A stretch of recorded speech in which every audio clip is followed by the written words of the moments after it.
Hey guys, tonight we begin with one of the most overlooked questions in ancient military history. Did Roman soldiers actually carry water bottles to war? We're talking about the Roman Empire at its height.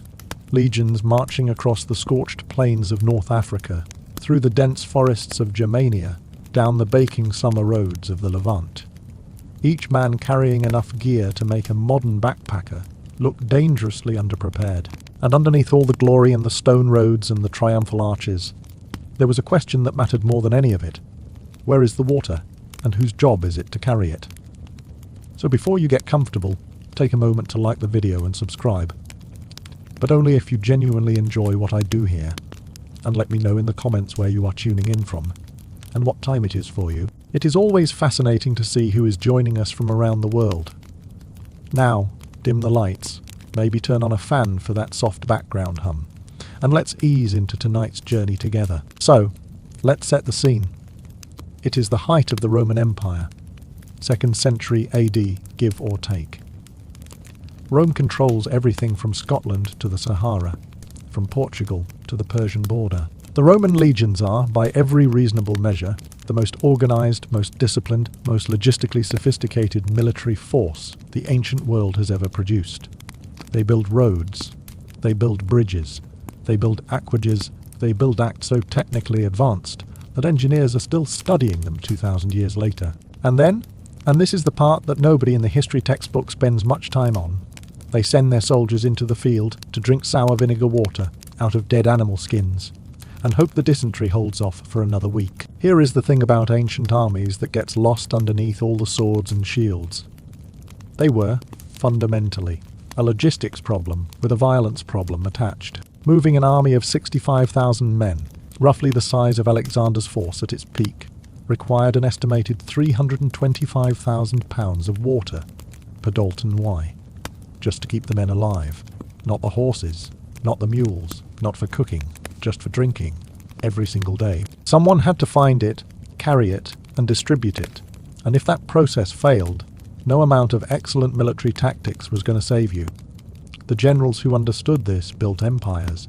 The generals who didn't are cautionary footnotes. The Romans, being Romans, had systems.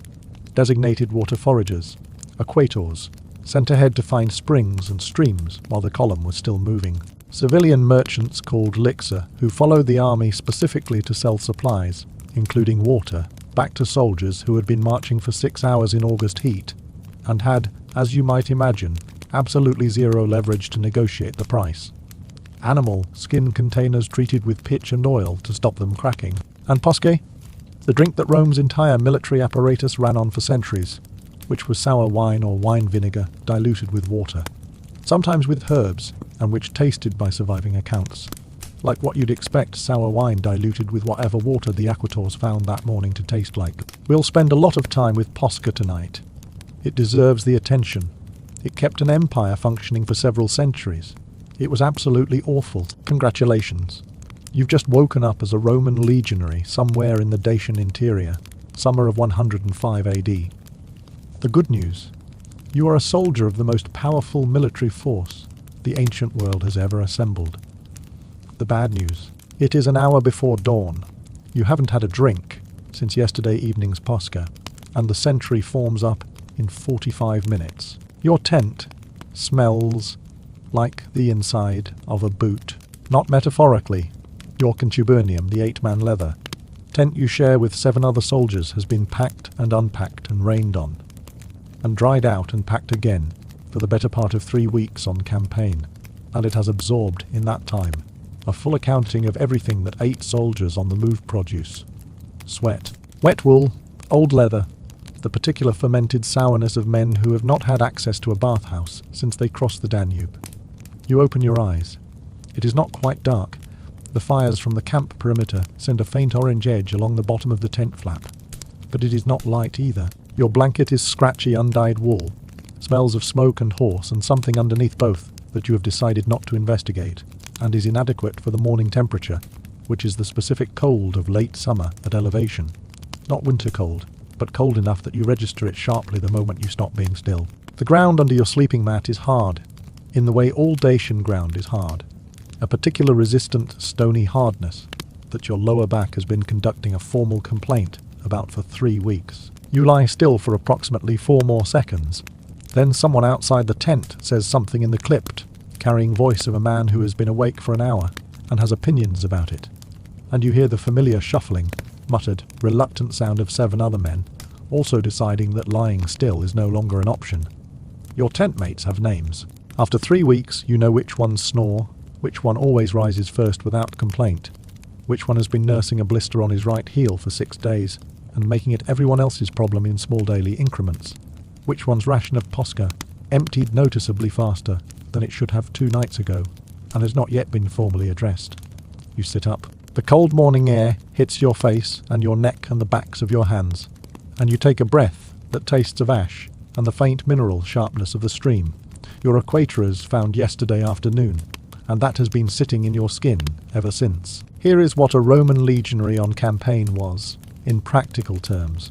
Not a hero, not a villain, a professional. The legions of the 2nd century were career soldiers, 25 years of service, with pay, with retirement benefits in the form of land grants, with a pension fund called the Aerarium Militer, that Augustus had established specifically to keep retired soldiers from becoming a political problem. You enlisted somewhere between 17 and 23. You went through training, you marched, you built camps, you marched some more, and in between the marching and the building and the occasional actual fighting, you spent an extraordinary portion of your professional life solving the same problem that every army in the ancient world was continuously solving: how to keep several thousand human bodies alive and mobile in an environment that was not reliably inclined to cooperate, and how to do it again the next day, and the day after that, for as many days as the campaign required. You push out of the tent into the pre-dawn camp, and your boots find the cold ground, and you pause for a moment, because this is the moment every morning when the full scale of what you are part of becomes briefly, almost involuntarily clear. The castra stretches around you in the half-dark, hundreds of tents in their ordered rows, the sentry fires at the perimeter, shapes of men moving in every direction in the specific purposeful shuffle of a camp waking up. And over all of it the smell of the morning, wood smoke, wet earth, the sharp animal presence of the pack mules somewhere to your left, bread beginning somewhere to your right, the cold clean air of the hillside above where the equators went yesterday, and where they will go again, once there is light enough to see by. Your water skin hangs at your belt, slack and light, which means empty. You checked it last night. Checking your water skin before you sleep is the kind of habit the Legion installs in the first month of training, through repetition, until the alternative stops feeling like an option. The skin is empty. The equatorers have not yet returned. You note this, file it, and go to pack your kit. Your kit is arranged on the ground in front of you, in the order that 2 years of service have made automatic weapons and armour. First, because those are not negotiable. Then the tools, the entrenching equipment, the sharpened stakes for the camp fortification you will build tonight, and dismantle tomorrow morning, and build again tomorrow night at the next position. And then the carrying frame. The Romans call it a furca, a forked pole rested across the shoulder, from which everything else hangs. Your leather pack goes on one end, blanket, spare tunic, small bronze cooking pan, shared among the 8 men of your contubernium, personal items that fit into a space roughly the size of a modern gym bag, and your rations go on the other, wrapped in cloth to keep them from shifting. In the middle of everything, tied to the frame where you can reach it without stopping or setting anything down, your water skin. You check the tie. Then you check it again. Every man in the century checks the tie twice. There are veterans in this camp who have been marching for 15 years and still check the tie twice, because a loose skin is an empty skin, and an empty skin is a problem that presents itself at the worst possible moment. Your water skin is not technically a bottle. It is an animal skin, goat skin, most likely, though the Legion is not strict about species, from which the legs and head have been removed, which has been cured and stretched and treated with pitch and oil to make it hold liquid without rotting or cracking in the heat. You have had this particular one for 14 months. It has, in that time, developed a smell and a surface quality that you are no longer capable of noticing, except when you have been away from it briefly and then pick it up again. Other people notice it. Your family noticed it immediately when you were last home, and said nothing, with a specific careful neutrality of people who have made a collective decision not to open a particular topic. The skin holds approximately 2 litres. This sounds reasonable until you have been marching in August heat for 4 hours, at which point you become aware, with the growing clarity of someone doing urgent mathematics, that 2 litres is not a reasonable amount at all. It has a leather stopper sealed with beeswax. The carrying strap has been restitched twice. It smells, right now, of yesterday's Posca, and the pitch at the seam, and something underneath both. That is simply the accumulated record of everything, stored in it for a year. Roman soldiers carried water in animal skins because animal skins were the most practical solution available, and because the question of what they used has been debated by historians with more enthusiasm than the surviving evidence strictly supports. Trajan's Column, the victory monument built in Rome around 113 AD, the same campaign you are currently on the outer edge of, shows soldiers carrying a bag with unusual crossbands across the chest, with what appears to be a spout at one end. Researchers now believe this is the military water bag, its odd shape explained by the fact that it was probably made from an entire animal skin, with the leg sections creating the corners. From the written sources, cully for the larger transport bags, carried by wagons or mules, utris for the personal scale skins carried by individual soldiers. From Byzantine military records, cavalry soldiers are specifically noted as carrying personal canteens, and the oil treatment to prevent cracking, the same technique used by nomadic cultures well into the 20th century for leather containers. Because some problems, once solved, stay solved, the rations go into the pack in a specific order, and you have learned, through one expensive lesson early in your service, that the order matters. The buxolatum goes in first, the Legion's standard marching biscuit, baked twice, to remove moisture, dense and pale, and hard enough that biting into a fresh one feels like a test of commitment, and biting into one after a week on the road feels like a test of dentistry. Buxolatum does not go soft in a pack. It does not go bad. It goes with sufficient time, from hard to harder, which is a kind of durability you respect, even when you resent it. On top of the biscuit goes your laridum, the block of salted pork fat, hard and white, smelling of smoke and salt, approximately the size of your closed fist. This is your fat ration, your calories, per weight leader, the thing that keeps you moving when everything else becomes insufficient. And at the very top, wrapped in its own cloth, handled with a specific care reserved for something precious, your Posca flask. A smaller container than the water skin, stoppered tight, holding the vinegar wine mixture. That is the only drink you have had for 3 weeks that did not come directly from a Dacian river or stream. You are aware that this is not a high bar. You hoist the furka and get it settled across your right shoulder and stand up straight, and the weight, the familiar specific weight of everything you own in the world, plus everything the Legion requires you to carry, lands on your body, with the solid inevitability of something that will be there all day. Your honest estimate this morning is somewhere between 45 and 50 Roman pounds, which is toward the lighter end, because the water skin is empty. On a day when the equators have found a good source, and the skin is full, the weight goes up considerably, and you carry the extra mass with the particular grim acknowledgement of a man who understands that carrying water is always better than not having it. The empty skin is a problem. Full skin is a different kind of problem. This is the daily arithmetic of existence in a Roman marching column. Water is always either not enough or heavier than you would like, and neither condition is going away until the campaign ends. The 20-day ration requirement, the rule that a legionary on campaign carries 20 days' worth of supplies on his person, is not an abstract policy. It is a physical reality that your body is currently demonstrating. The grain ration alone, 3 Roman pounds, per Dalton Y issued as buxolatum rather than raw grain, is 60 Roman pounds of biscuit over 20 days. Add the laridum, add the posca, add the personal equipment, the entrenching tools, the camp stakes, the armour, the weapons, the blanket. This is why Vegetius, the Roman military writer, is so specific in his descriptions of the marching soldier's load, and why Roman military medical texts have a great deal to say about shoulder injuries, lower back strain, and the physical deterioration that accumulates over long campaigns.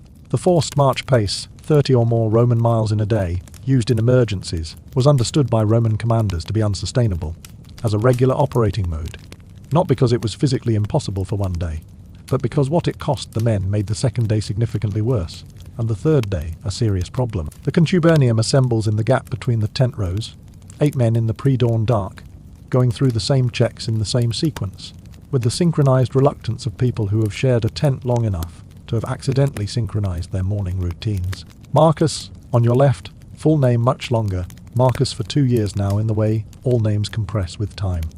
Is having the ongoing argument with his furka strap that he has been having for a week.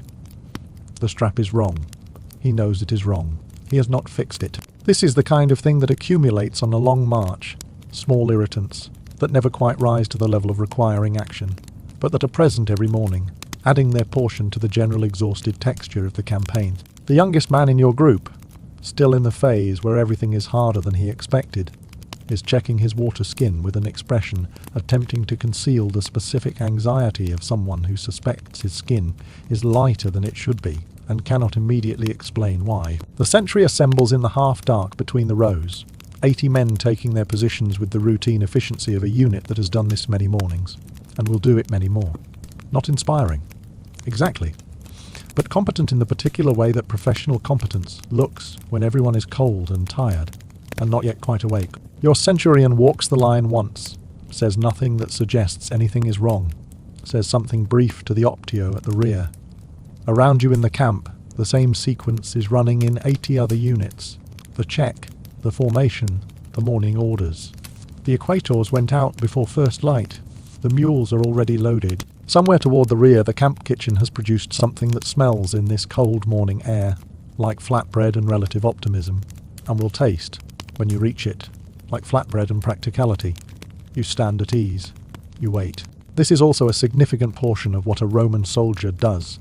Waits, in formation, in the cold, while the machinery of the legion runs through its sequence. The gate opens and the order comes down the line in the carrying voice that military tradition produces in every century that has ever needed to move 80 people at once. Not a shout, but a controlled projection. The voice of a man who needs to be heard without being heard everywhere. And the sentry steps off, and you are marching. The road under your boots is packed earth and stone dust, slightly damp at the edges where the morning has not finished with it.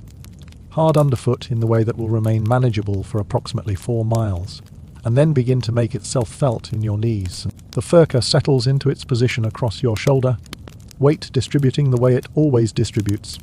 Familiar, bearable, present. The column stretches ahead of you and behind you into the thin early light. Thousands of men in step on a road that goes somewhere, you will find out when you get there. The empty water skin rests against your hip, light and slack. A problem that has a solution somewhere 2 miles east of this road if the equators found what they went looking for. You have already done the calculation. You do it automatically now, the way you check the strap twice without thinking. How far to water, how much is left, whether the numbers resolve before you need them to. The column moves. The road is long. The sun is beginning, at the far edge of the hills ahead of you, to make its intentions known. The equators came back before the gate opened. You know this because by the time the sentry filed out onto the road, your water skin had been refilled. The morning distribution happening in the organised chaos of a camp breaking down around itself. A line of men with empty containers at the water point near the east wall, the skins filled from the clay jars. The equators had carried back from the stream 2 miles off. Route. The jars already half empty by the time you reached the front of the line. The water tastes of the stream it came from, cold and mineral and faintly organic. The taste of moving water in mountain terrain, which is a better taste than several of the alternatives you have encountered on this campaign, and which you register as such before drinking 3 mouthfuls and stopping yourself. You are walking the first mile now. The road is still cool underfoot. The sun has not been on it long enough to heat the stone through, and the air ahead of the column has the particular freshness of early morning that exists for approximately 2 more hours before the heat establishes itself as a permanent condition for the rest of the day. Your water skin is full. This is notable because it is not always full at the start of a march day, and because full is a condition with a predictable and entirely one-directional trajectory. The skin presses against your hip as you walk, heavy and solid, sloshing faintly when you shift your stride. A sound you have stopped hearing consciously, the way you stop hearing your own breathing, except in the moments when you think about it, and then it is briefly all you can hear. The weight of it sits differently from everything else on the furka. The buxolatum and the laridum are static weight. They don't change as the day progresses. They will weigh the same at the 10th mile as they weighed at the first. But the water skin is dynamic. It is lighter at midday than it was at dawn. It is lighter at the 3rd mile than it was at the first. And there is a version of your mind that is continuously tracking this. the way a careful merchant tracks an account that only runs in one direction, tallying each mouthful against the remaining distance, watching the balance decline. The standard Roman daily march, the iter iostium, the regulation distance, was approximately 20 Roman miles, which translates to roughly 29 kilometers, or about 6 to 7 hours of walking at the legion's standard pace of 3 Roman miles per hour. This was not the maximum. The iter magnum pushed the distance to 24 miles. The iter maximum, used when the strategic situation required urgency, could reach 30 miles or beyond. Roman military writers were consistent on this point.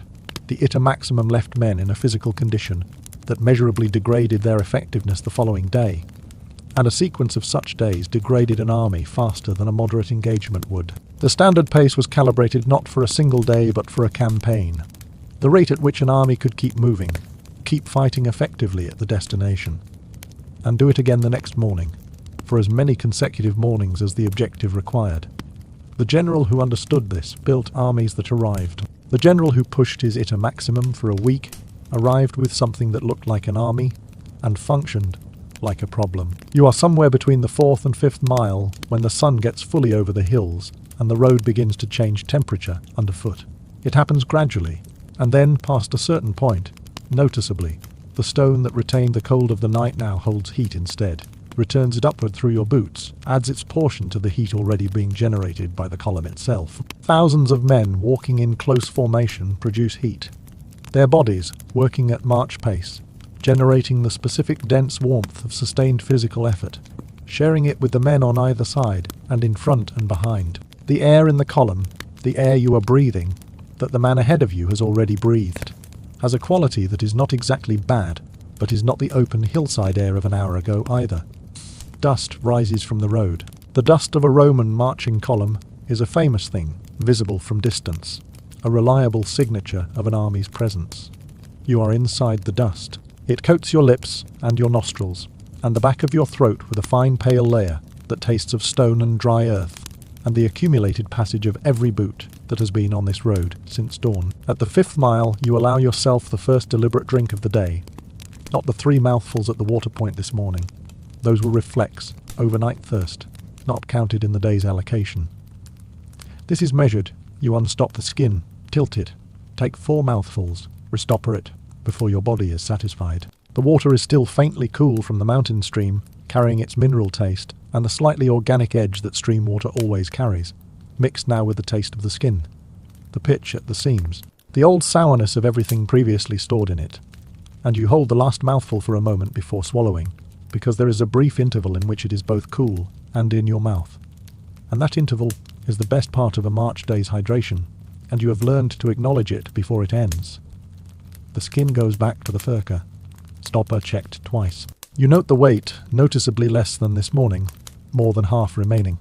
You estimate, based on pace and temperature and the quality of the afternoon light, already suggesting what the afternoon is going to feel like.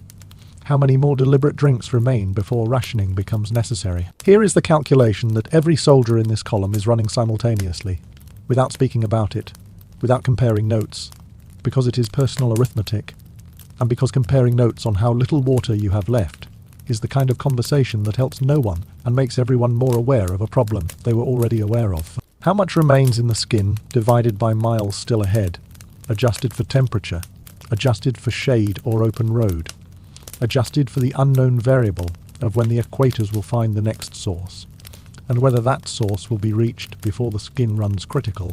A Roman legionary needed 3 to 4 litres of water per Dalton Y at moderate temperature and exertion. More in high heat, considerably more on a forced march. 2 litres, the approximate capacity of the standard water skin, covered perhaps 6 hours at the pace and temperature of a summer campaign. The arithmetic resolved on most days to approximately this. The skin covered the morning march, the equators found water at or near the midday halt, and the afternoon was manageable. On the days the equators came back empty, the arithmetic resolved differently, and the difference was felt in the column within the hour. The thing that nobody documents about ancient armies, because the people writing the documents were generally not inside them, is the smell. Not the smell of battle, which has its own extensive literary record. The smell of marching, of several thousand men walking for 6 hours in summer heat, generating and sharing the specific air of sustained human effort in a moving corridor. Leather, primarily, your armor, your boots, your pack straps, your water skin, the total accumulated contribution of several thousand pieces of treated animal hide in the July sun. Under the leather, the sweat, not the sharp immediate sweat of sudden effort, but the deeper salt. And wool smell of men who have been perspiring for hours, and whose clothing has been absorbing it since before dawn. Wood smoke from last night's fires still in the wool fibres. The animal richness of the pack mules behind you somewhere in the column, and occasionally when the road passes through cultivated land, the sudden contrast, the green and soil smell of irrigated fields, growing crops, water in channels. A smell so different from the column's air that you register it sharply for a few seconds before it falls behind you and the dust and leather resume. You are 6 hours into the march when the skin reaches the point where the weight change is no longer a calculation, but a physical fact. It moves differently against your hip, lighter, shifting more freely with your stride instead of sitting solid.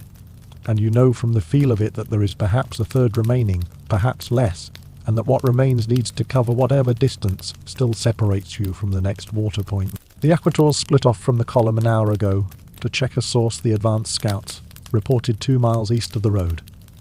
They have not returned. This is not yet alarming. Equators routinely spend 2 to 3 hours finding a source, filling the containers, and carrying them back to the column. It becomes a concern at 4 hours. At 5 hours it becomes a problem that the Centurion addresses formally. You are at 1 hour and you are not alarmed. You are noting. Noting is different from alarm in the way that watching rain clouds from inside a house is different from being caught in the road without a cloak. The information is the same, the urgency is not yet the same, and the gap between them is the space where a professional soldier lives. The Equators were not glamorous. They were not celebrated in the way that cavalry was celebrated, or even in the way that the engineers were occasionally acknowledged for building something that lasted.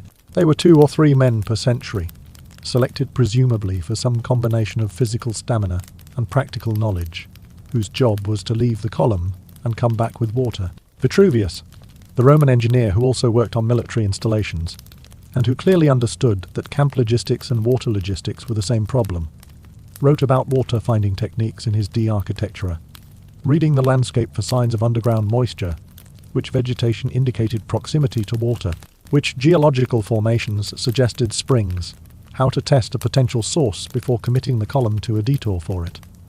This was not mysticism.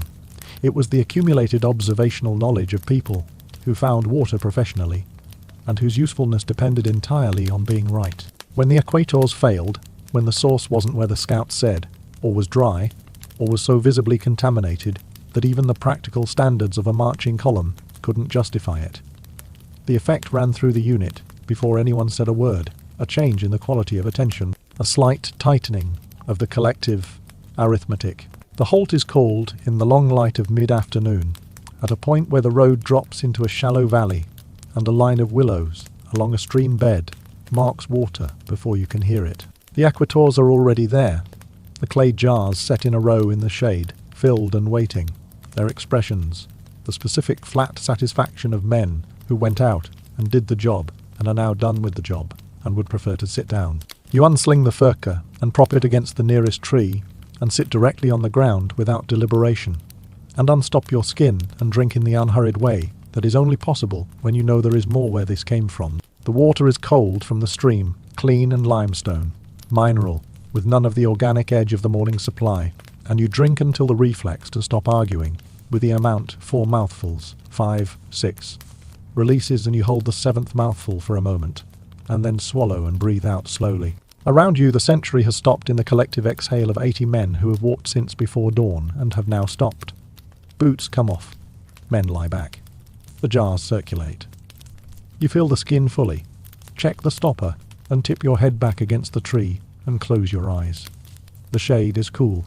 The water is cold. The road continues ahead, unchanged, patient.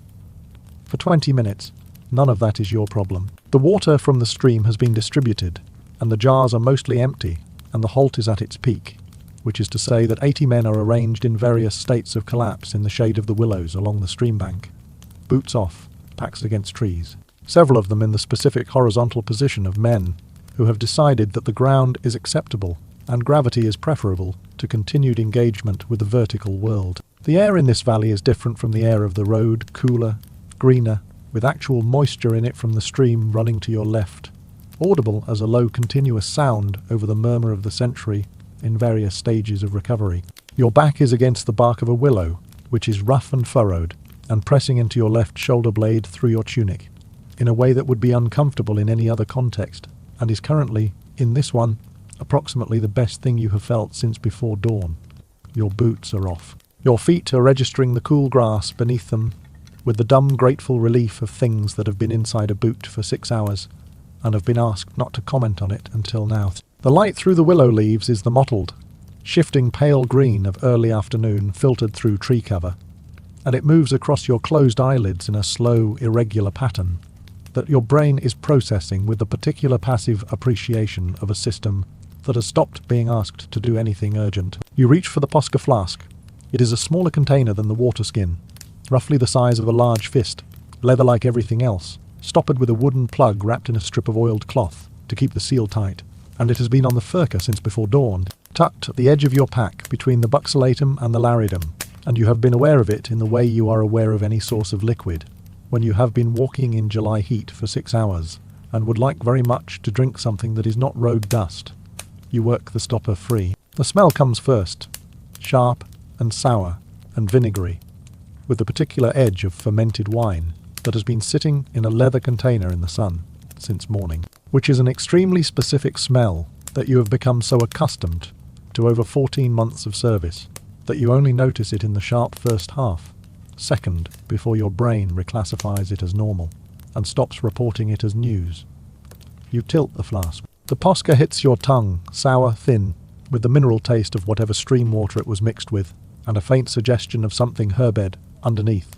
If the man who prepared this batch was in a generous mood, which is not always guaranteed and which you have learned not to count on. Posca was, in its simplest form, sour wine or wine vinegar diluted with water, acetum mixed with aqua, the ratio varying by availability, by personal preference, and by the generosity of whoever was issuing the rations that week. The Romans called it Posca. They did not call it pleasant. The surviving accounts of its taste are consistent on this point. It was sour, it was thin, it was the drink of soldiers and labourers and people who could not afford actual wine, and it was also the drink that kept Roman armies operational for centuries, which tells you something about the relationship between palatability and function that has applications well beyond the Roman military context. The earliest clear references to Posca in Roman military use date to the 2nd and 3rd centuries AD, though the mixture itself is certainly older. The Gospels record Roman soldiers offering a sponge soaked in what the Greek text calls oxos, sour, wine or vinegar to the crucified Jesus, which is consistent with Posca as standard issue soldier drink in the 1st century. Pliny the Elder mentions it in his Natural History. Cato the Elder recommends something nearly identical for agricultural labourers working in summer heat.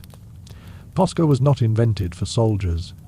It simply turned out to suit them with unusual precision. What Posca tastes like, in the specific context of having walked 6 hours in July heat with 45 pounds across your shoulder, is complicated in ways that plain description misses. You have had actual wine, real wine, not this, and you know the difference, and the difference is significant. And you have learned to stop thinking about the difference because thinking about it is not useful and not available as a topic you can do anything about. What Posca tastes like on its own terms. The sourness settles on the sides of your tongue and at the back of your throat, not harsh but persistent. The way citrus persists after you have eaten the fruit and the fruit is gone. The water underneath it has the limestone, mineral quality of the stream, the equators found this afternoon, which cuts slightly against the vinegar and makes the mixture taste more complex than it has any right to be. If there are herbs in this batch, thyme is common or something similar. You catch them as a faint dusty green note beneath the sour, present when you pay attention to it, and absent when you do not. You take a second mouthful, then a third. You do not drink it all at once.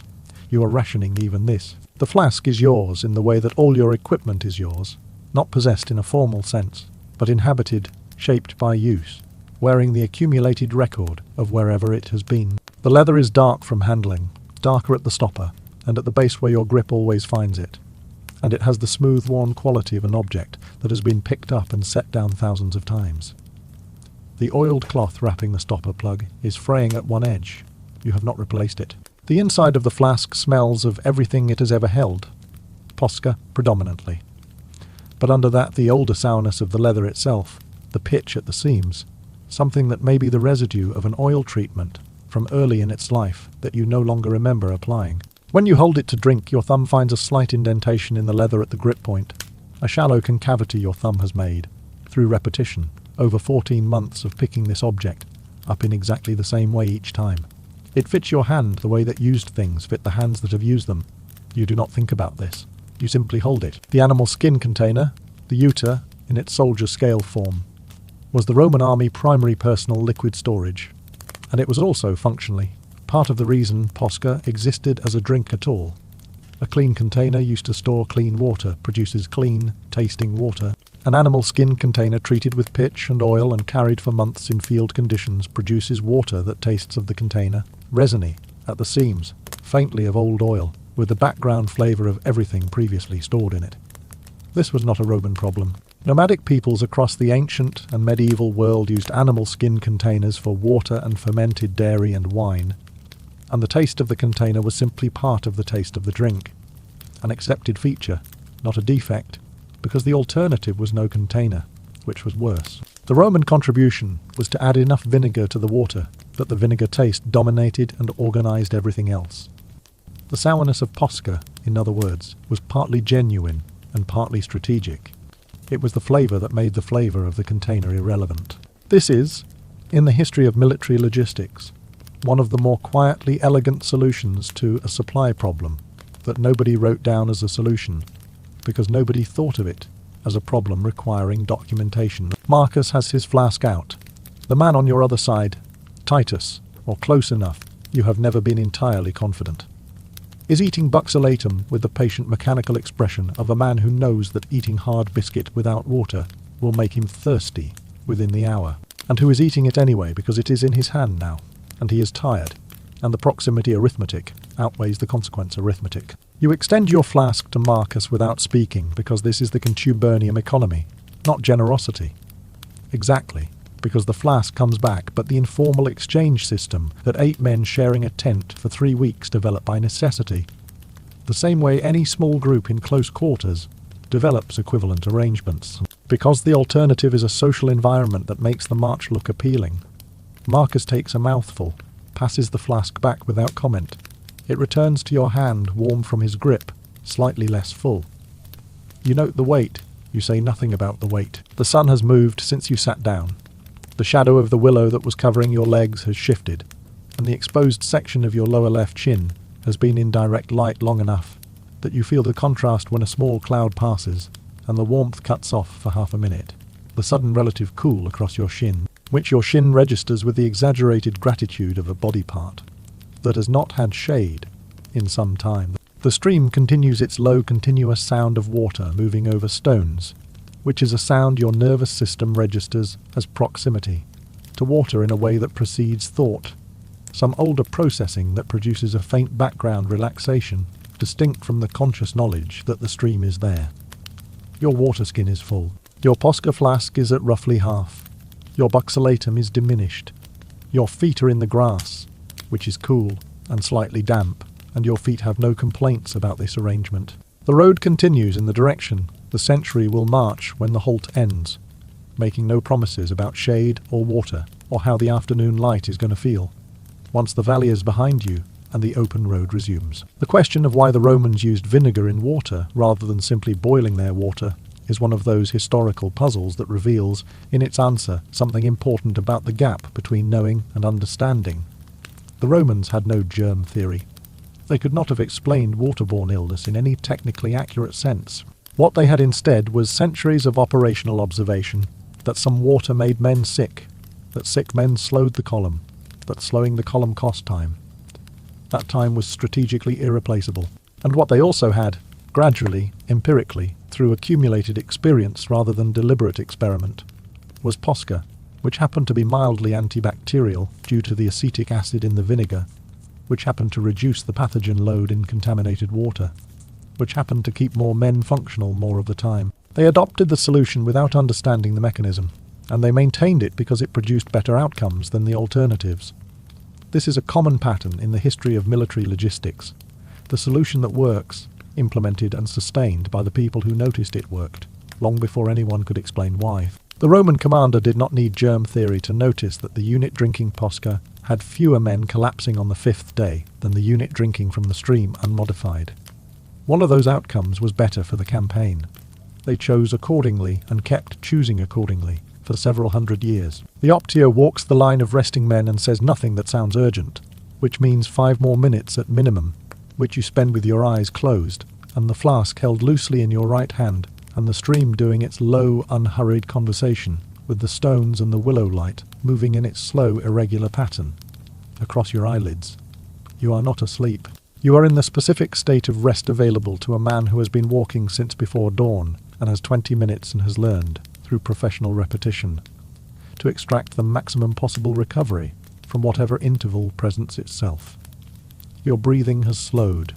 Your legs register that they are not being asked anything. Your feet, in the cool damp grass, are losing the specific hot dry heat that has been trapped inside your boot since the 2nd hour of the march gradually, by degrees, a process you have decided to pay attention to because it is happening and requires nothing of you and is, in its way, as close to pleasant as the afternoon is going to offer. The flask in your hand smells of Posca and leather, and the long strange summer of being a person who carries this flask everywhere. The stream continues. The willows continue. The road is still out there, patient as always, not going anywhere without you. The Optio's voice comes down the line, not harsh, just a fact delivered in the way that facts are delivered when everyone already knows what they are.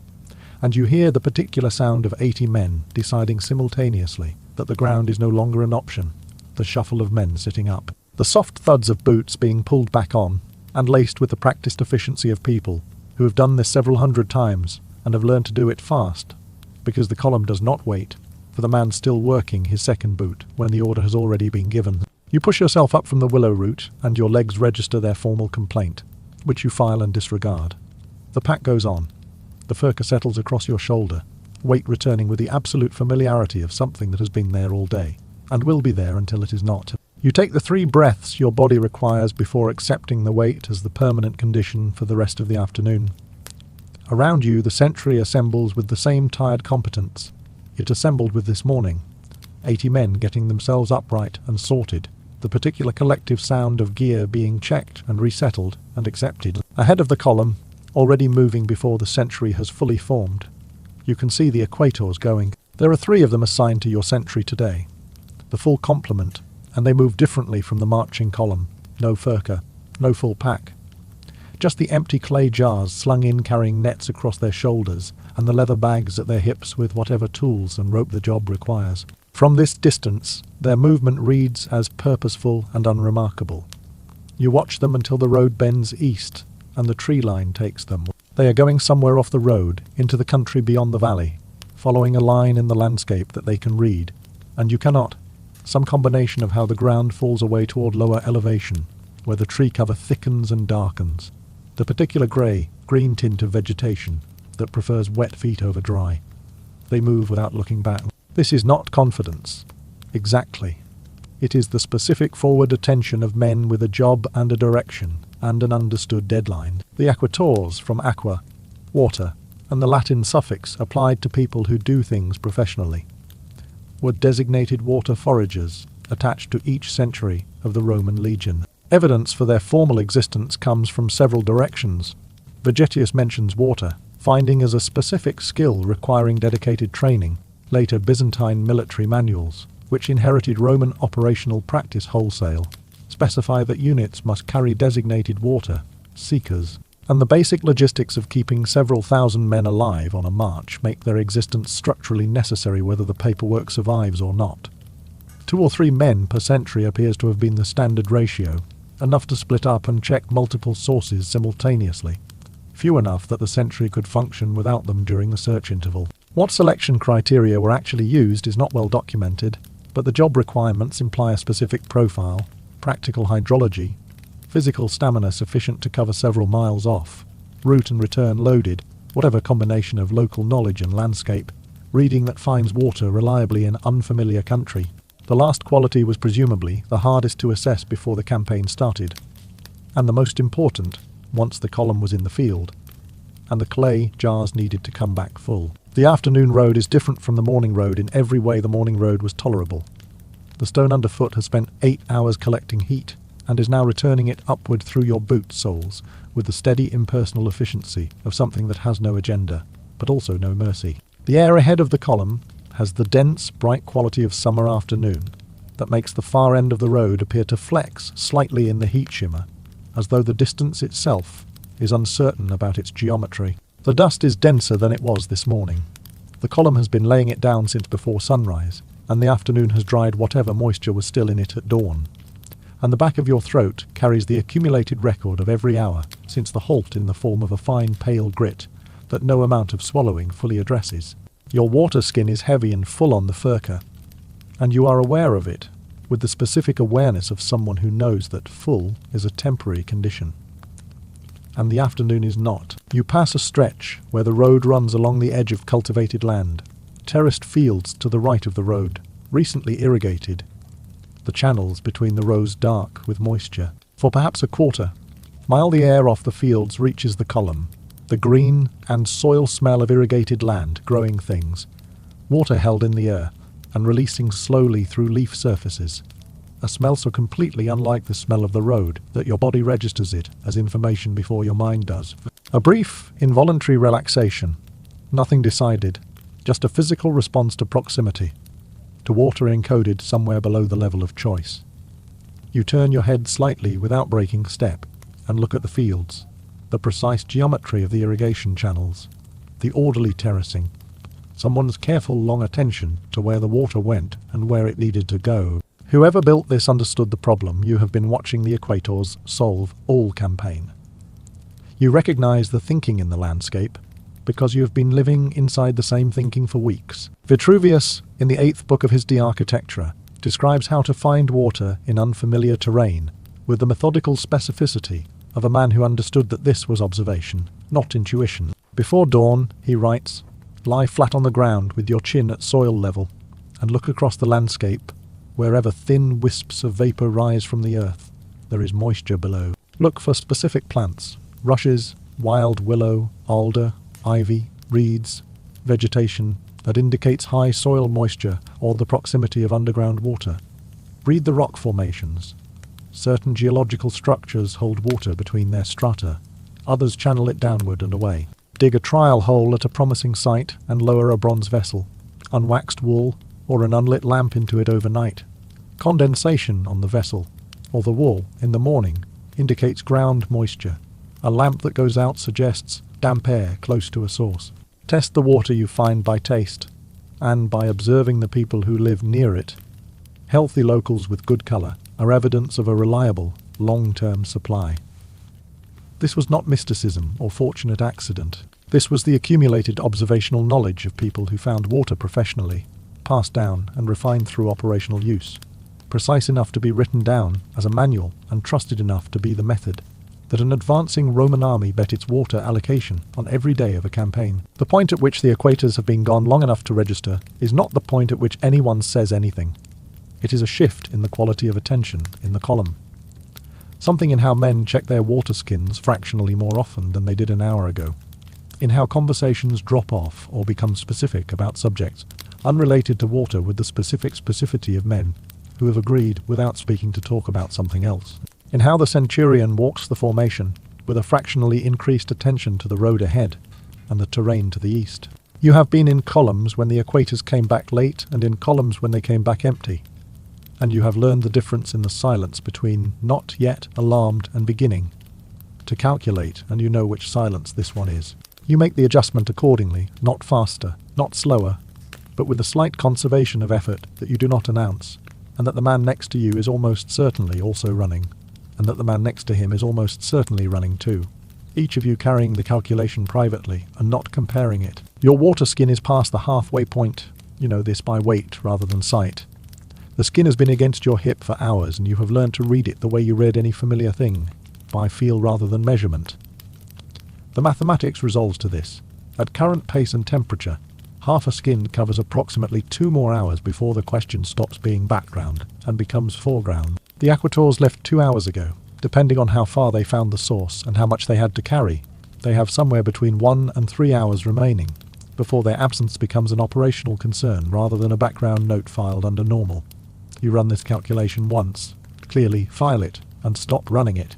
Running it repeatedly does not change the numbers. It does change the quality of the time you spend waiting, and the quality of that time is already what it is. When Aquators failed when the source was not where the scouts reported, or was dry, or was contaminated, past the practical threshold of what a marching column could use. The effect ran through the unit faster than any formal announcement. Vegetius, in his Epitoma Rei Militaris, devotes significant attention to water quality as an operational variable because bad water was, in his analysis, one of the primary mechanisms of army degradation on campaign. Rivers muddied by flooding upstream, stagnant marsh sources, streams contaminated by the previous passage of other troops or animals. He describes the symptoms with clinical precision: fevers, dysentery, the rapid physical deterioration that follows when dehydration compounds illness, and is specific about the remedy: find better water, relocate the camp. Do not allow a compromised source to become a sustained supply line. What the technical manual cannot fully capture is the effect on operational coherence. An army that is thirsty is an army that is thinking about water instead of its objective. The centurion who counts his men at the end of a dry day has the same number he started with. What he has less of, which does not appear on the roster, is the forward-directed attention that makes those men a functioning unit, rather than a collection of individuals managing a personal crisis. The Aquators come back before the crisis point. The ceramic knock of the clay jars touching each other in the carrying nets carries up the road before the men themselves are visible, a specific hollow sound distinct from everything else in the march's ambient noise. They are moving at the pace of full jars and some remaining distance, which is deliberate and forward-leaning, the gait of men who know exactly what they are carrying and why it matters, and how far they still have to go. The centurion does not visibly react to the sound. You do not visibly react, but the quality of attention in the column adjusts back the direction it came from, and the private calculation that everyone has been running quietly for the last hour is updated with the information the sound provides and resolved in the better direction. And the afternoon road, which has been the same road all afternoon, is briefly and measurably different, not shorter, not cooler, not less dusty, but carrying a slightly different weight than it was carrying a minute ago, which is the only kind of relief that the road ever offers, and which is enough. The camp is being built when the elixir appear. You have been marching since before dawn, and digging since you stopped marching, and the castra is going up with the organised efficiency of a unit that has built this same camp approximately 40 times in the last 2 months. The perimeter ditch, the sharpened stakes, the tent lines going in at measured intervals, while the sun drops toward the western hills, and the light shifts from white to amber to the low gold of a summer evening. That would be beautiful if you were looking at it from somewhere that did not require you to finish the perimeter before dark. Your shoulder aches from the furka, and your hands are dirty from the entrenching work, and your water skin is at the level that, on a different day, would be a concern, except that the Equators found a source 2 miles north, and the distribution point is already running. The elixir, however, are faster than the distribution point. They are always faster than the distribution point. They come in from the road's edge, carrying their goods before the camp perimeter is fully staked, appearing at the margins of the construction with the unhurried confidence of people who have been doing this long enough to know exactly where the line between permitted and not permitted sits, and who have positioned themselves precisely at it. The one nearest you has water. You know this because you can see the skins, 3 of them, hanging from a carrying yoke across his shoulders, each one visibly fuller than yours. And because the men around you have noticed them at the same moment, and the quality of attention in your immediate vicinity has adjusted accordingly. He is a middle-aged man with the specific weathering of someone who has spent years following armies in the field, brown and creased in the way that is distinct from farmer, brown or soldier. Brown, the face of a man who has been outdoors consistently, but not at hard labour, whose primary physical skill is covering long distances with weight and appearing exactly where the demand is. He sets his yoke down with the careful deliberateness of a man who knows what he is carrying and what it is worth, and he looks at the men around him with the flat, assessing expression of someone pricing inventory, which is exactly what he is doing. You have seen this expression before, on men selling other things the column needs, and the expression is always the same because the underlying calculation is always the same. What does the man in front of me need? How badly does he need it? And what is the number just below what he will refuse? The lixer, the Latin term for the camp followers who attached themselves to Roman armies in the field, occupied a specific and legally ambiguous position in the Roman military ecosystem. They were not soldiers. They were not army. Issue. They were civilians, merchants, traders, service providers, and the various categories of people who understood that an army on the move created sustained demand that the army's own supply system could not entirely meet. And that proximity to that demand was a viable long-term business strategy Roman military regulations attempted, with variable success, to control the lixer, limiting their access to camp, restricting certain categories of goods, occasionally expelling them wholesale when a commander decided they were a discipline problem. They came back. Armies needed what they carried. Vegetius treats camp followers as a given of military life, concerned primarily with their effect on marching pace, rather than their existence as a category. The lixer carried food to supplement the standard ration, wine, personal goods, services, and especially when the equators were late, or the standard distribution was running short, or simply when a soldier had been walking for 8 hours in August and had coins, and the arithmetic of thirst had resolved in favour of spending them. Water. You walk over. This is not a decision you deliberate. The water in your skin is at the level that tomorrow's march will empty by midday. The distribution point has a line that will take 30 minutes, and the man with the yoke is 3 steps away. He watches you approach with the patient expression of someone who has already completed this transaction in his head, and is waiting for you to complete it in yours. You stop in front of him and look at the skins on the yoke, and he names a price before you speak, which tells you either that he reads thirst fluently, which he certainly does, and 14 years of following armies will do that, or that he has been naming the same price to every man who approached him since the column halted, which is also likely and amounts to the same practical outcome for you. The price is higher than it should be. You know this. He knows that you know this. Neither of you mentions it, because mentioning it would require time you do not have, and would not change the price. And the transaction is already decided, and you are both aware that it is already decided, and performing the part where you object would not alter the number, and would cost you the only thing currently more valuable than money, which is the 5 minutes before dark, when you could be eating instead of standing here. What remains of your stipendium after deductions is real money, yours to spend, genuinely available, not theoretical. But it is a number that becomes considerably smaller when you have been on campaign for 6 weeks in terrain where the lixer follows and charges accordingly, and when the things you need, the supplemental food, the oil for your equipment, the occasional mouthful of something that is not posca, are all priced by men who have been watching soldiers spend for as long as you have been a soldier. You have learned, over 2 years of service, to do the mental accounting before the transaction rather than after. The coins you are about to hand over represent a specific fraction of a specific month's pay that was already a fraction of the stipendium before the deductions ran. You have done this calculation before. The calculation always resolves the same way. The water costs what it costs. You pay what it costs, and the resentment you feel afterward is the price of the lesson, which you already learned the first time, and which costs you the same amount, every time regardless. The Roman military pay system, the stipendium, was not simply a salary. It was a financial relationship in which the state was simultaneously employer, quartermaster, and deduction authority. A legionary of the 2nd century earned 300 denarii per year, under Domitian's rate, an increase from the 225 that had held since Augustus. What the soldier actually received after the system finished with it was a different number. The grain ration was not free, but alone deducted at source. Equipment replacements were charged against pay. The burial club contribution came out before the soldier saw the remainder. Augustus had established the aerarium militare, the military treasury, to fund retirement benefits, the land grant or cash pension at the end of 25 years, but funded it through a 5% inheritance tax and a 1% sales tax on the civilian population, rather than through the soldier's own contributions, which meant the retirement benefit was real, but the soldier's relationship with it was indirect and long deferred. What remained after deductions was calibrated, whether by design or institutional inertia, at approximately the level that made a man solvent enough to buy from the lixer, dependent enough on the supplemental market to keep using it, and not wealthy enough to find the terms of service optional. The lixer's prices with a practical expression of exactly that calibration.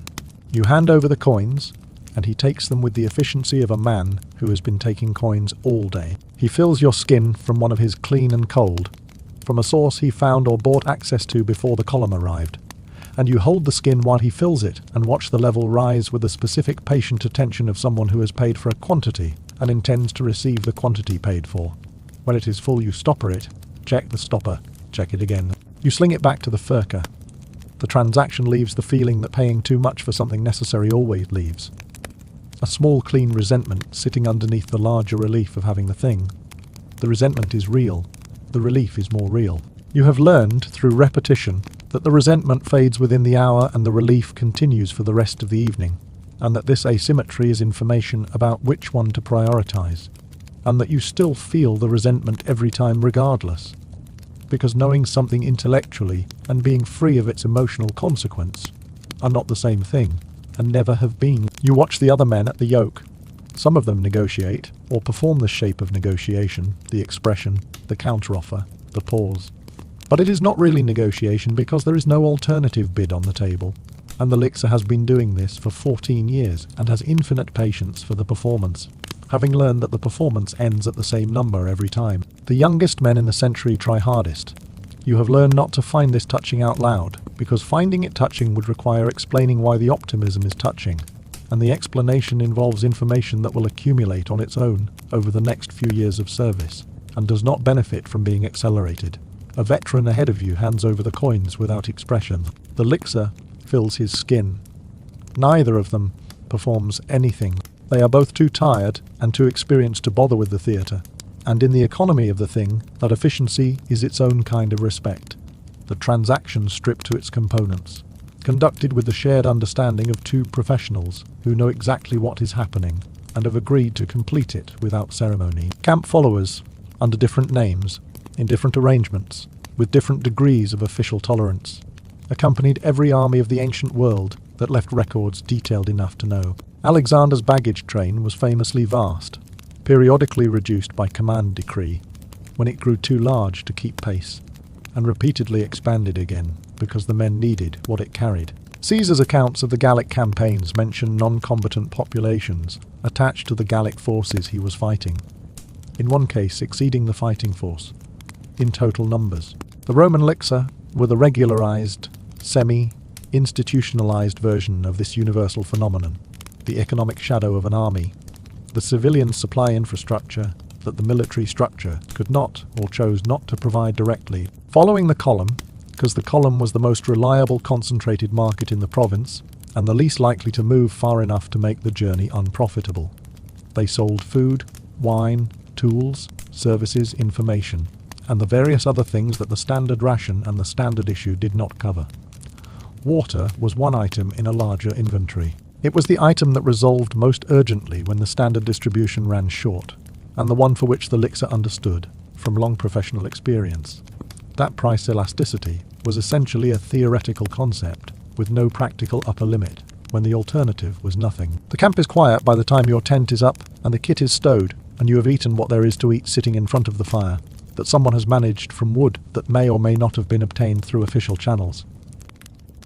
In the low amber light of an evening that has finally cooled to something the word comfortable can be applied to without irony, the Elixir have withdrawn to the camp's edges or moved on to whatever market remains before dark.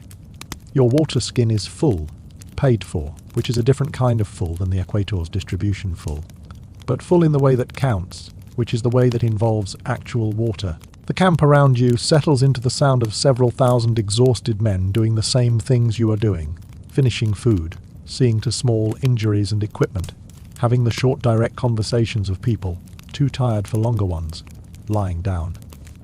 The fire is low and warm. The evening air coming off the hills has the cool mineral edge of higher elevation at night, clean and slightly sharp after the heat of the day, and your water skin sits at the side of your sleeping mat where you can reach it without looking, where it always sits, where it will sit tomorrow night in the next camp and the night after that, for as long as the campaign runs, which is not yet something you know, and is therefore not yet something you are spending the energy to think about. The morning is different before you know what makes it different.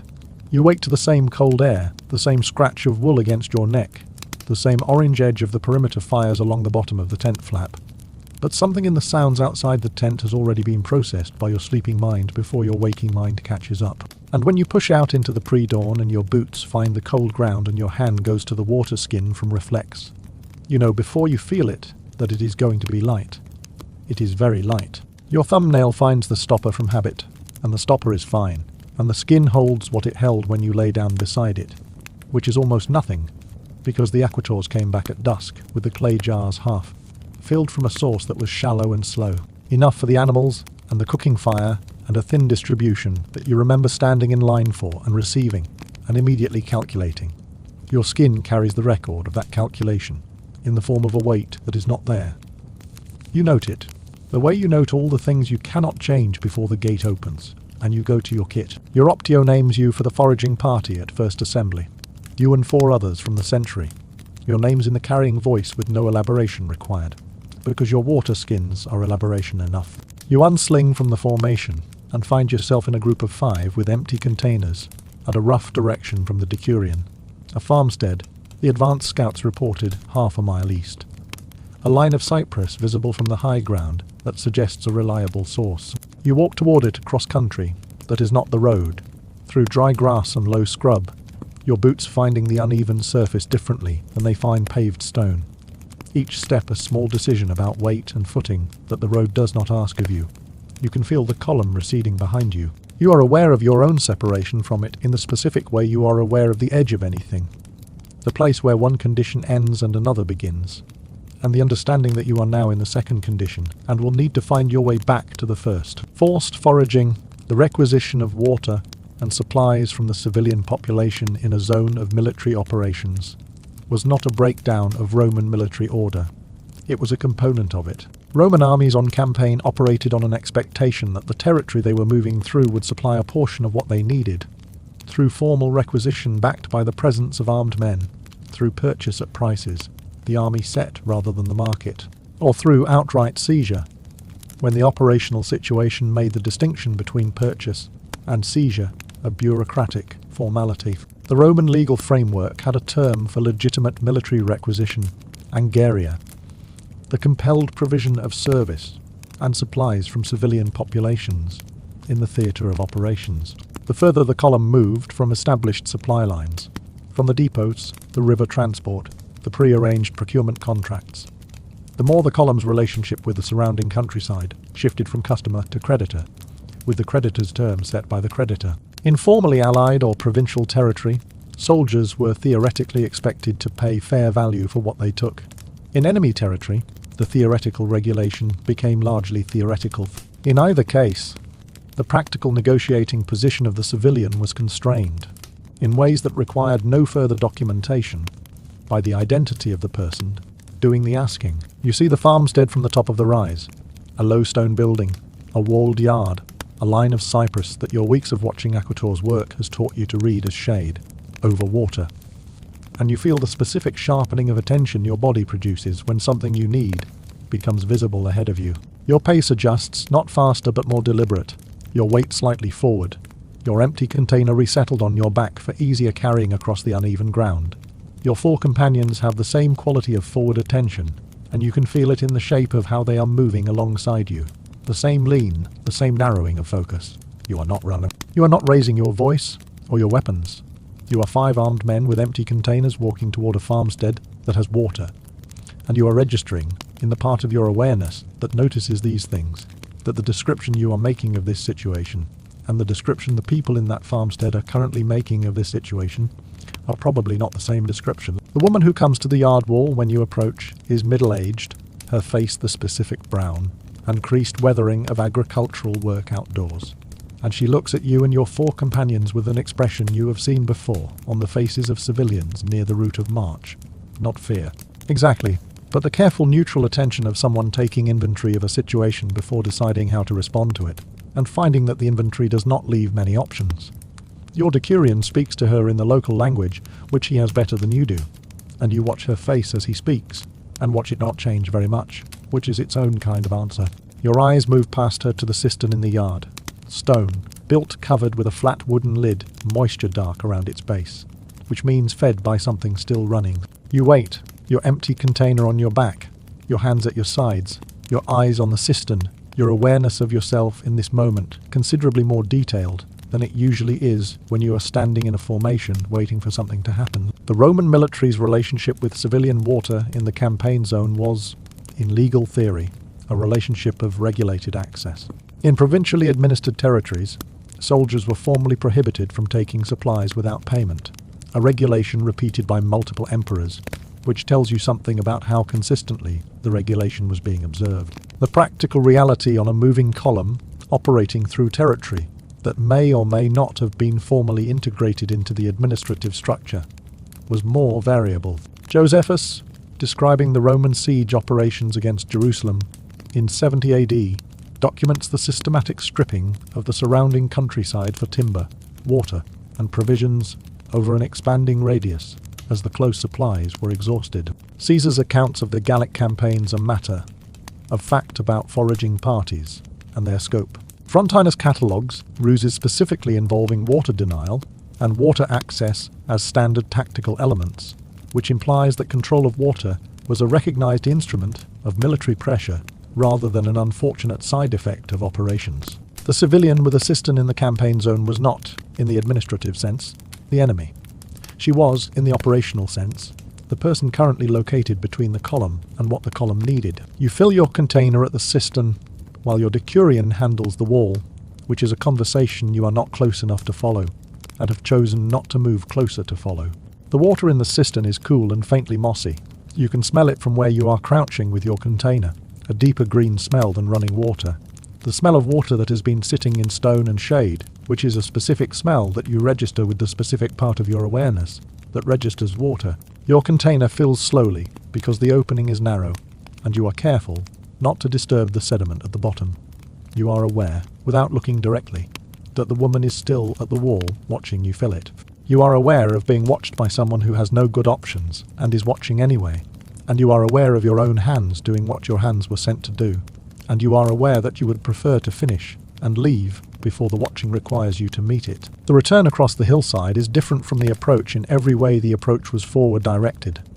Your container is full, and the weight of it is real and changes your carriage, pulling you backward slightly, making each step a slightly different negotiation than the outward journey. The water inside shifting with your movement in the small internal sloshing. That confirms both the weight and its nature. Your tent mates are visible now at the column's edge, and the distance between you and them is closing, and you focus on that distance, with the specific attention of a man who would like to be back in the formation where the situation is clear, and the arithmetic is the march arithmetic, which you understand, rather than whatever arithmetic you have just been participating in on the other side of that wall. Your boots find the road again. Your container is full. Your optio takes it from you when you rejoin the century, and your spot in the column absorbs you back without ceremony, the way the column absorbs everything that belongs to it. The accounts of water logistics in ancient campaign literature have a consistent gap in them. They document acquisition without much attention to what acquisition costs the people it is acquired from, except in the cases where that cost becomes operationally significant. When a stripped population turns hostile in ways requiring military response, or when a denied source becomes a tactical problem requiring solution. Vegetius addresses water quality as a medical question. Frontinus addresses water control as a tactical question. What neither source examines closely is the household on the other side of the transaction. The family that watched their cistern emptied at the direction of a decurion with serviceable local language and 5 armed men behind him. That perspective survives primarily in the archaeology, in the burn layers, the abandoned farms, the disrupted agricultural patterns that follow a campaign route through a landscape like a shadow. The column's record of its own water acquisition is a record of problems solved. The other record of the same events is written in what was no longer there when the column moved on, and it is a record that the column did not write and did not keep. Your water skin is refilled from the containers your party brought back, and the water in your skin now carries the faint green cool of the cistern, a slightly different taste than yesterday's stream, a slightly different taste than Posca, a taste you will not spend time naming. You drink a measured amount, restopper, note the weight. The column is moving at its standard pace. The farmstead is behind you at a distance. You are not measuring. Your shoulder carries the furca. Your hip carries the skin. The road continues in the direction the column is pointing. The same road it was this morning. The same road it will be this afternoon, ending tonight at a camp you will build and sleep in and dismantle. And the march will resume, and the water question will present itself again tomorrow, in whatever form tomorrow decides. This is the campaign. You signed for 25 years. You are 2 years in. You do the arithmetic, the same way you do all the march arithmetic, once clearly filed, and not revisited until the number changes. The halt comes differently at the end of a march day than it does at midday, and your body knows the difference before the order is given.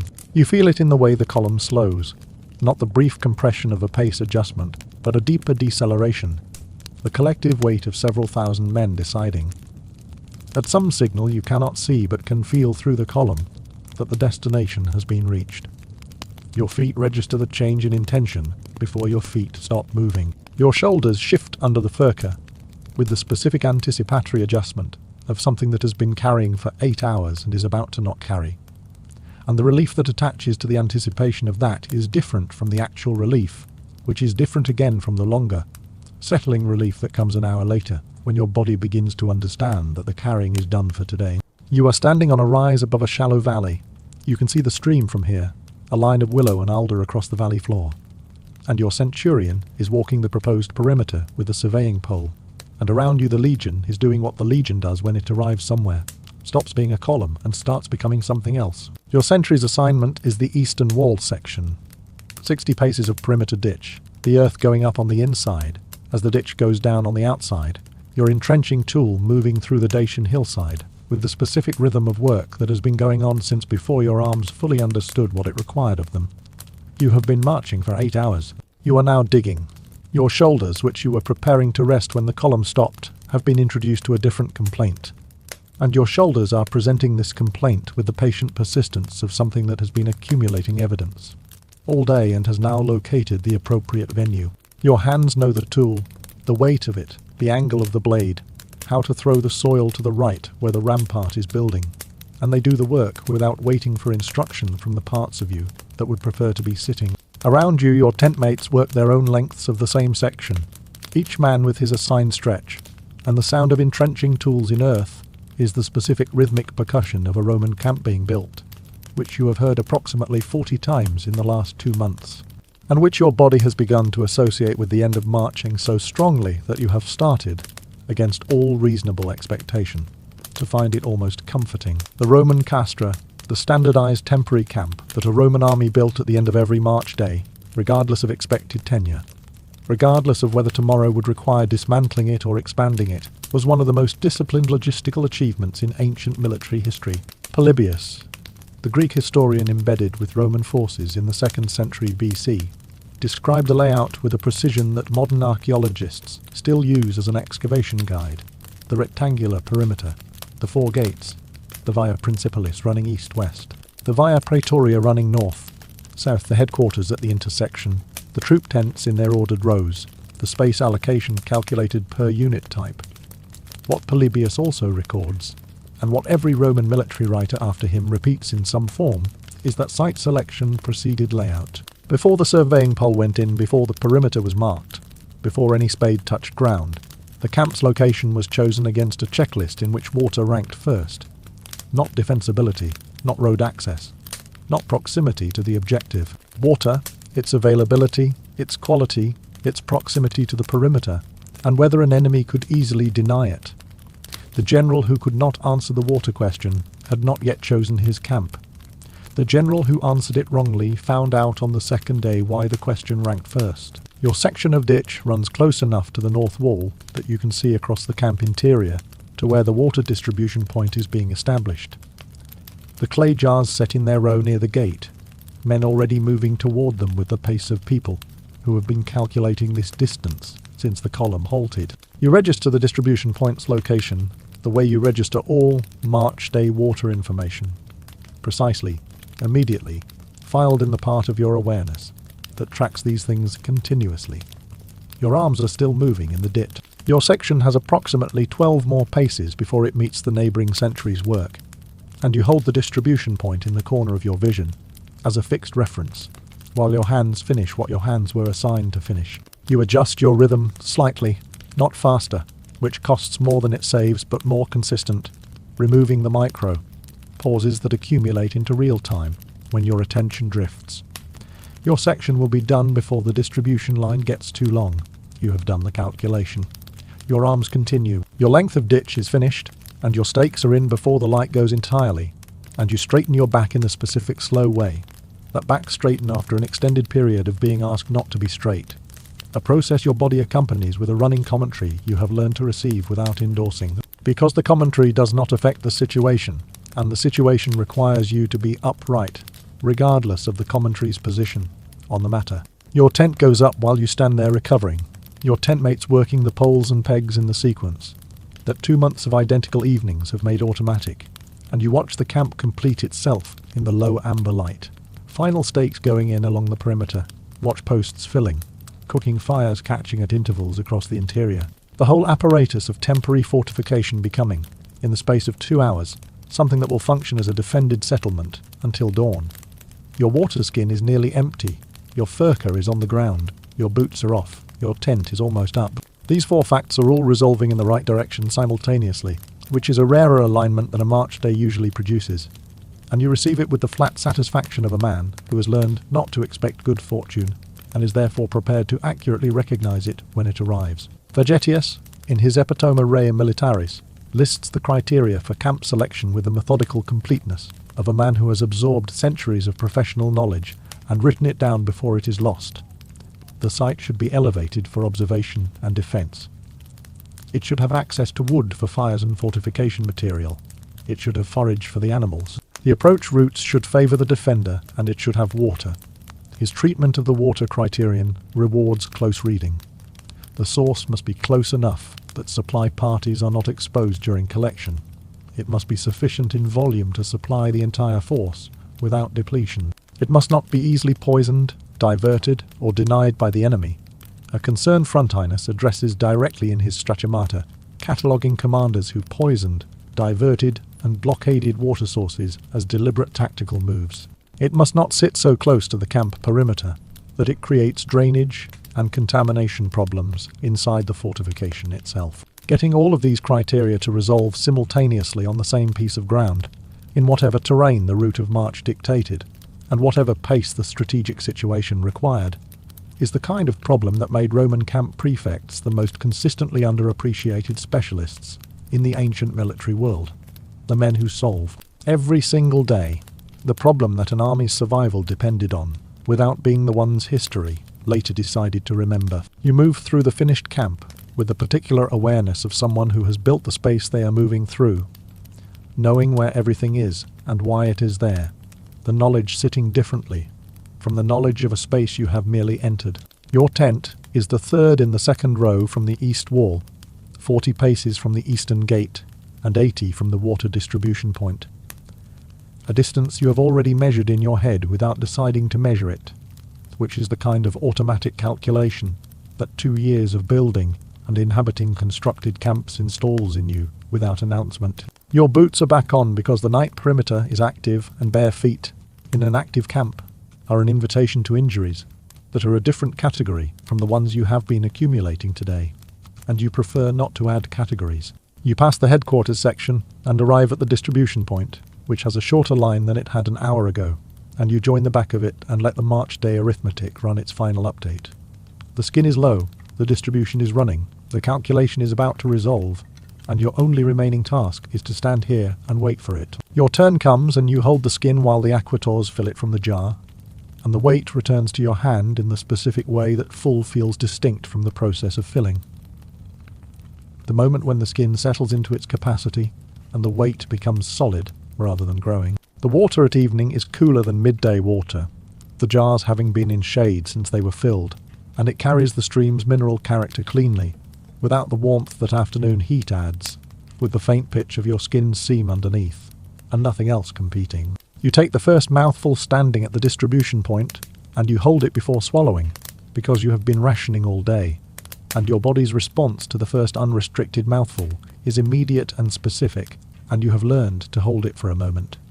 Not out of discipline, but out of the understanding that this interval between the water being in your mouth and the water being swallowed is the best part of the daily water arithmetic, and that the best part is worth a second of acknowledgement, before it ends and becomes the second mouthful. The logic of temporary camp water supply and the logic of Rome's permanent water infrastructure were the same logic at different scales, and the Romans understood this explicitly. Frontinus, who served as curator aquarum, superintendent of Rome's 9 aqueducts, in the late 1st century AD, wrote his De Aqueductu as both a technical and administrative manual, and the organizational principles he describes are directly recognizable to anyone familiar with campaign logistics.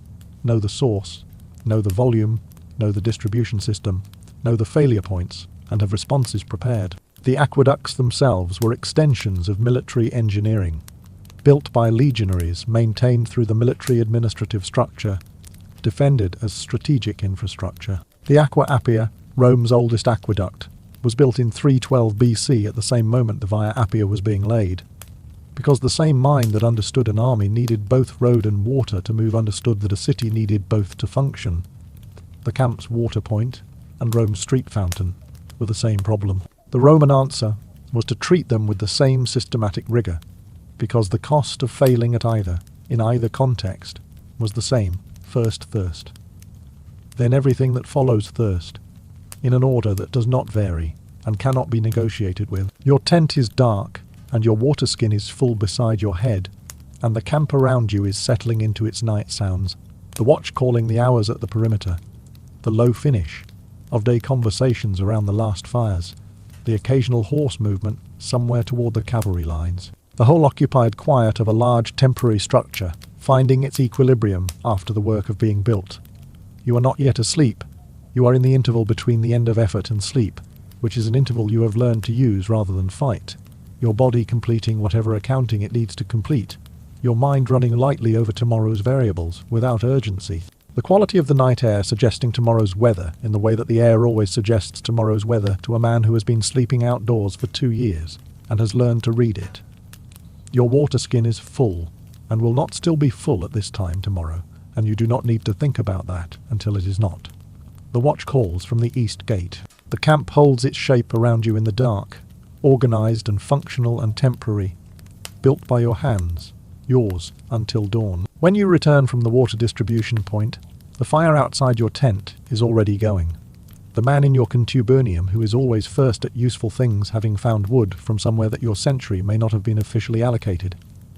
A detail that your centurion, if he noticed, would address, and that your centurion, who is also tired, has elected not to notice tonight. You set your full water skin down against the tent peg, and your body makes the specific transition from standing, with purpose, to sitting without. It a transition your back endorses with the enthusiasm of something that has been waiting for this particular moment, since approximately the 3rd mile.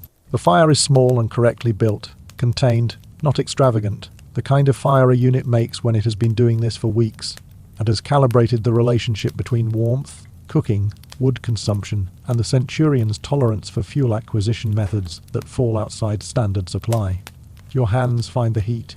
Your boots are near it, but not too near, because a boot that has been wet and dried repeatedly does not benefit from aggressive additional drying, and you have learned this through the specific and irreversible kind of education that ruins a boot. The smell of the fire is wood smoke, and underneath it, the green smell of wet valley timber, mixed with the drier smell of older wood, and it is, in the hierarchy of smells available to you today, the best one on the list by a significant margin. Your share of the cooking equipment comes out of your pack, specifically the small bronze pan that your contubernium of 8 shares between them, which lives in your pack on a rotating weekly basis that all 8 of you have stopped tracking with precision, because the rotation stopped mattering once everyone accepted that whoever carries it this week will carry it again soon enough, and complaining about it costs more energy than carrying it does. You set the pan on the firestone someone has already arranged, flat stones from the stream bank, the good heat, holding kind, not the chalky crumbling kind that crack when they get hot, because your tent mates have been making this camp for 2 months and know the difference. Your grain goes in with a measured amount of water from your skin, and you register the water leaving. Water now committed to your food, rather than your drinking. A different category in your evening allocation.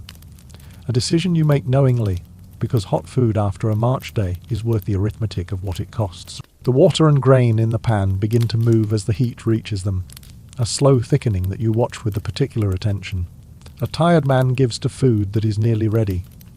Close attention, but not impatient, because you have learned that impatient attention does not accelerate the cooking and costs you the interval when you could simply be sitting here doing nothing. The Roman legionaries' grain ration, the Siberia, issued as whole grain on garrison duty, and as twice baked buxolatum on the march, was the foundation of the military diet, and the arithmetic behind it clarifies certain things. 3 Roman pounds of grain per man and per Dalton Y, at the caloric density of emmer wheat or barley, supplied approximately the minimum required to sustain a man at moderate exertion. 8 hours of marching at the Legion's standard pace with a 45-pound load was not moderate exertion, which is why the laridum, the posca, and whatever supplemental food the elixir provided or foraging produced mattered as more than comfort items.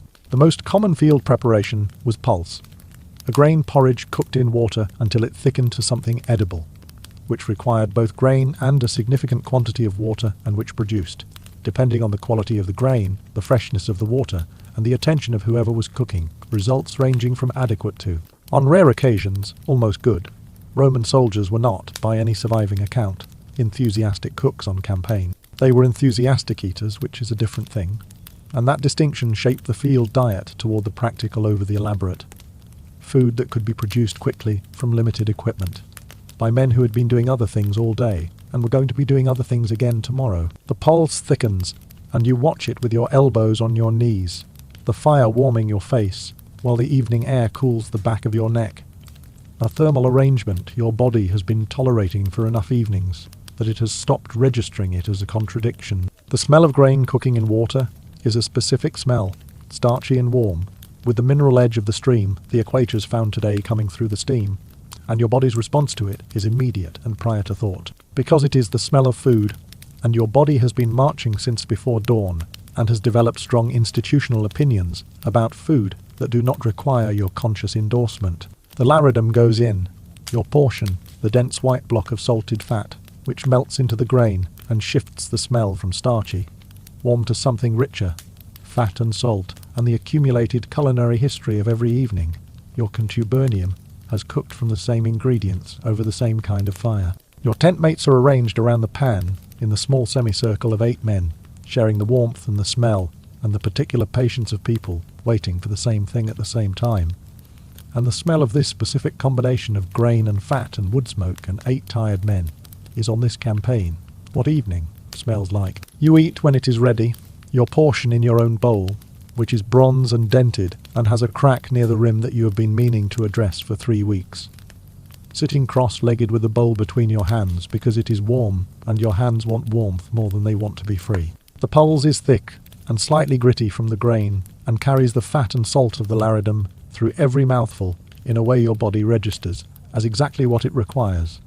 Not good in the way that food is good when you are not hungry, but present and hot and containing the specific things your body has been spending all day converting into forward motion. Your posca flask comes out of the pack and makes its pass around the fire.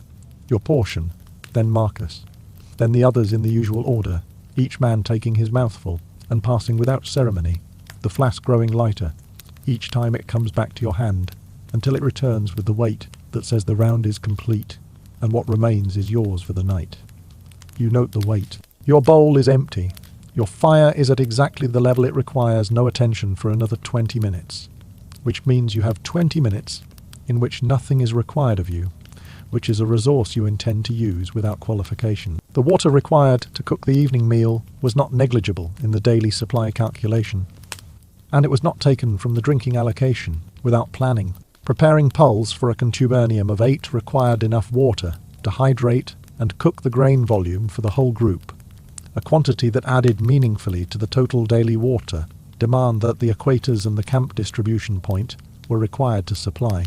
This is why Roman military writers, addressing campsite selection, treated the water source's volume as a distinct criterion from its proximity. A source adequate for the century's drinking needs was not necessarily adequate for those needs plus cooking plus animal watering, and a camp prefect who selected on proximity without checking volume discovered the gap at the worst possible time, after the camp was built and the fires were lit. When the water supply was critically short, the standard adjustment was to eat buxolatum rather than cook. The twice-baked marching biscuit required no preparation, and no water, and could be eaten on the march, or at the halt, which is precisely why it existed, and why it occupied the position in the ration that it did, not as the preferred option, but as the option that remained when the evening arithmetic did not resolve far enough in the right direction to support a fire, and a pan, and the water to cook in it. The pan gets cleaned, not your turn tonight, and you sit with your back against the tent pole and let the fire do what fires do when you stop requiring things from yourself, and allow the evening to be an evening, rather than a problem requiring management. Your tent mates are in the varied postures of men who have individually made their peace with the ground, one lying back with his forearm across his eyes, one completing some small equipment repair, with the focused expression of a man finishing a project before he permits himself to stop. One doing nothing in the specific deliberate way that a very tired man does nothing when he has finally located the opportunity. Your water skin is beside you. The conversation, when there is any, is brief and targeted. A question about tomorrow's route, a comment about the mule that was limping in the afternoon column, an observation about this evening's polls that lands in silence and requires no response.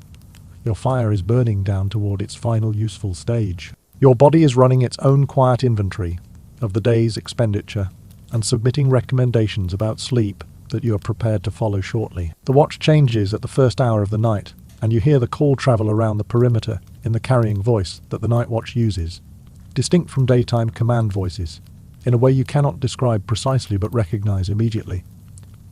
And you watch the watch lanterns moving at the perimeter, beyond the tent rows from where you are still sitting at the fire. Your tent is 3 steps away. Your sleeping mat is where you left it this morning. Your water skin is in your hand, and you take a final measured mouthful, not from thirst but from the day's closing habit, the account settled before you close it, and you note the weight of what remains, which is enough for tomorrow morning before the distribution runs, which means the calculation resolves correctly, which means you can close it. You restopper the skin. You check the stopper twice. Your fire is embers.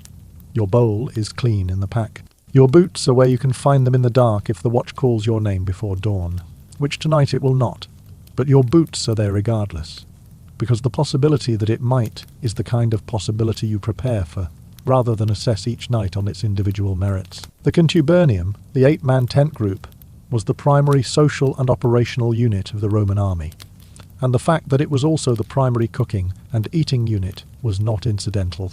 8 men sharing a tent, sharing equipment, sharing the pan and the fire and the watch rotation and the march position and the fortification assignment for the duration of a campaign or a posting, produced a form of practical interdependence that the Roman military structure deliberately cultivated rather than merely tolerated. Vegetius is explicit on the point: unit cohesion, the willingness of men to hold formation under pressure, to function as a unit rather than a collection of individual calculations, was produced by exactly this kind of sustained proximity and shared resource. The shared meal was not a social amenity.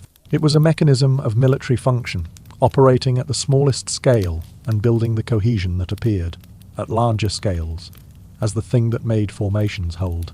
The 8 men around your fire tonight know who snores and who rises first, and who has been nursing the same blister for 6 days, and whose Posca ration has been running low in ways that have not been formally addressed. They know these things because they have been living inside the same tent for 2 months, and sharing the same pan and the same fire, and the same water, allocation from the same source. And because an army that produces that kind of knowledge of its own smallest units produces, when it needs to, the thing that makes the line hold. Your tent is dark and your water skin is full beside your head, and the camp is at its night sounds. The watch calling the hours at the perimeter, the low murmur of men not quite asleep in the neighbouring tents, the smell of wood smoke drifting through your tent flap with the cool air coming off the hills. Your body is completing its inventory of the day. Your legs have already submitted their assessment. Your shoulders have submitted theirs. Your right heel has attached a note about the bootstrap that you will attend to in the morning. And you receive these reports with the detached patience of a man who has already decided to sleep and is waiting for the process to finish. Your water skin is where it needs to be. Your Posca flask is in the pack. Your bowl is in the pack. Your entrenching tool is where it goes. Everything required for tomorrow is positioned for tomorrow. Your breathing slows. The fire 2 rows over is a faint warmth at the edge of your awareness. The night air is cool and carries the mineral clean of the stream, The equator's found, still present in what you drank, still present in what you cooked, cycling through you now in the slow, unremarkable way that water cycles through everything it passes through, which is all the way through, and out the other side, and on. You wake to a sound that is not a watch call, and not the tent settling, and not any of the 7 sounds your tent mates make in sleep that you have learned to classify without waking fully. This is a different sound, a new entry in the catalogue, the specific sound of a man's body doing something it was not designed to do efficiently, and is doing anyway because it has no choice in the matter. The man making it is 2 sleeping positions to your left, and you know before you open your eyes which one it is, the youngest in your group, the one whose face has carried a specific quality at the evening fire for 3 days. A quality you registered and filed without comment because commenting would not have changed it and would have made the remaining March days worse for everyone involved. Your eyes are open now. The tent is pre-dawn dark. Your water skin is beside your head where it always is, and your hand finds it from reflex. The automatic check that the sound of someone else's distress triggers before your conscious mind has decided what the check is for. Your skin is where it was. Your skin is fine. You lie in the dark with the sound continuing, and you wait for dawn, the way you wait for things you cannot accelerate. Your tent mate is marching when the column moves, because the alternative to marching has consequences that this morning's illness does not yet rise to the level of justifying. At least not by the morning assessment, which is the assessment that matters for whether you march or don't. You watch him from your position in the formation, 2 men ahead, and 1 rank over, close enough to observe and far enough to maintain the fiction that you are not observing. Your own body is running its standard march, day accounting, processing the night's water and food, allocating fuel for the pace, monitoring the skin against your hip with a background attention that has become as automatic as breathing. His body is doing all of those things and something additional simultaneously, something using resources his body had allocated elsewhere, something that is pulling from the March budget without authorization, and you can see it in the set of his shoulders and the quality of his stride, which is present and correct, but fractionally less certain than it was 4 days ago. The stride of a man whose body is running 2 parallel processes, and managing both of them worse than it would manage either one alone. Waterborne illness in the ancient world was not a single disease, but a category of diseases sharing an origin in contaminated water, and an experience in the body that made the specific causative agent largely academic to the man experiencing it. Typhoid fever, caused by Salmonella typhi, was endemic throughout the Mediterranean world and followed armies reliably, produced by exactly the conditions a marching column created, large numbers of people, improvised water sources, inadequate separation between the water supply and the camp's biological waste. Dysentery, both bacterial and amoebic, travelled the same route.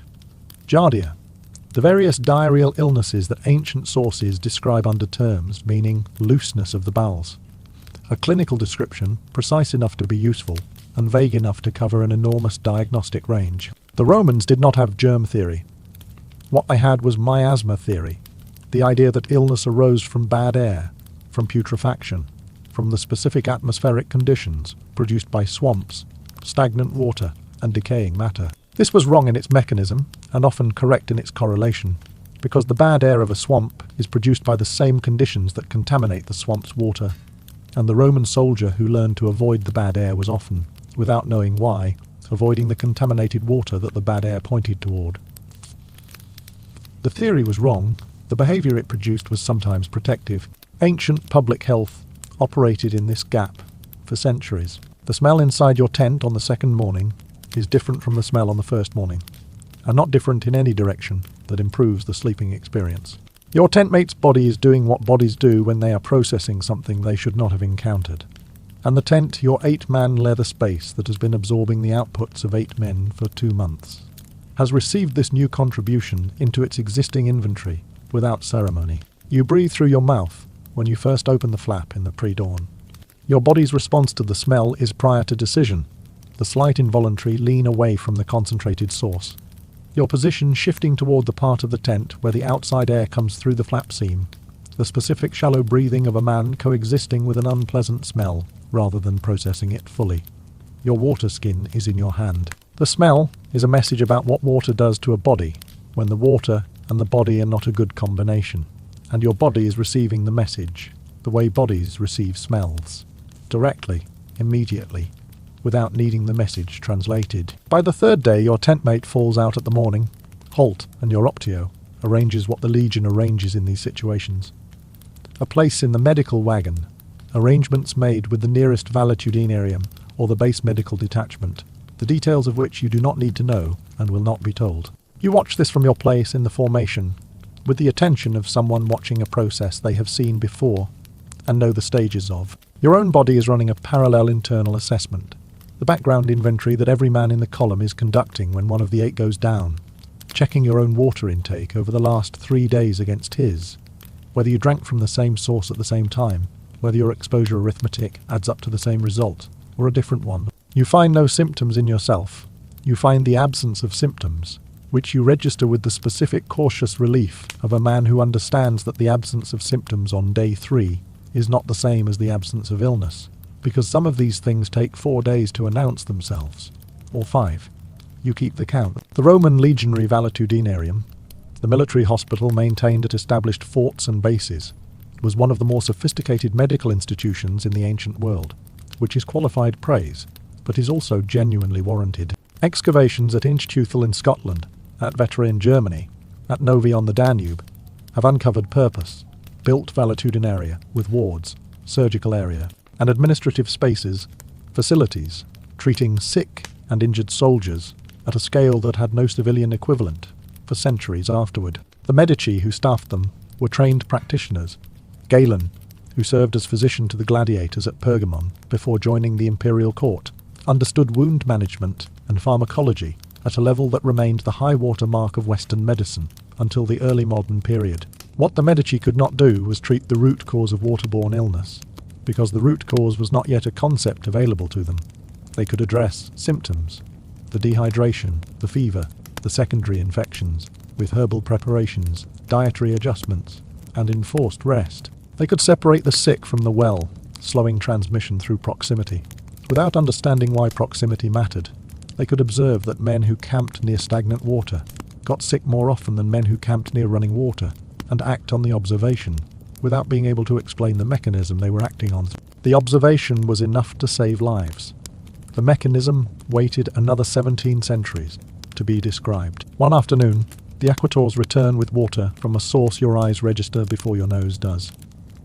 The colour is slightly off, not dramatically wrong, but carrying a faint turbidity that catches the afternoon light differently from the clear limestone, mineral quality of the last 3 days.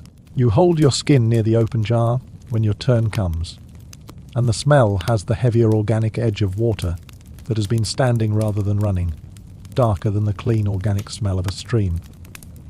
Your optio examines the jar. Your centurion examines it.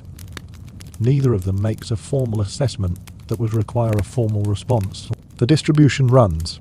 You fill your skin and hold it afterward, and your skin looks like your skin always looks, which tells you nothing about what is inside it. Your mouthful at the 5th mile tastes of what it looked like.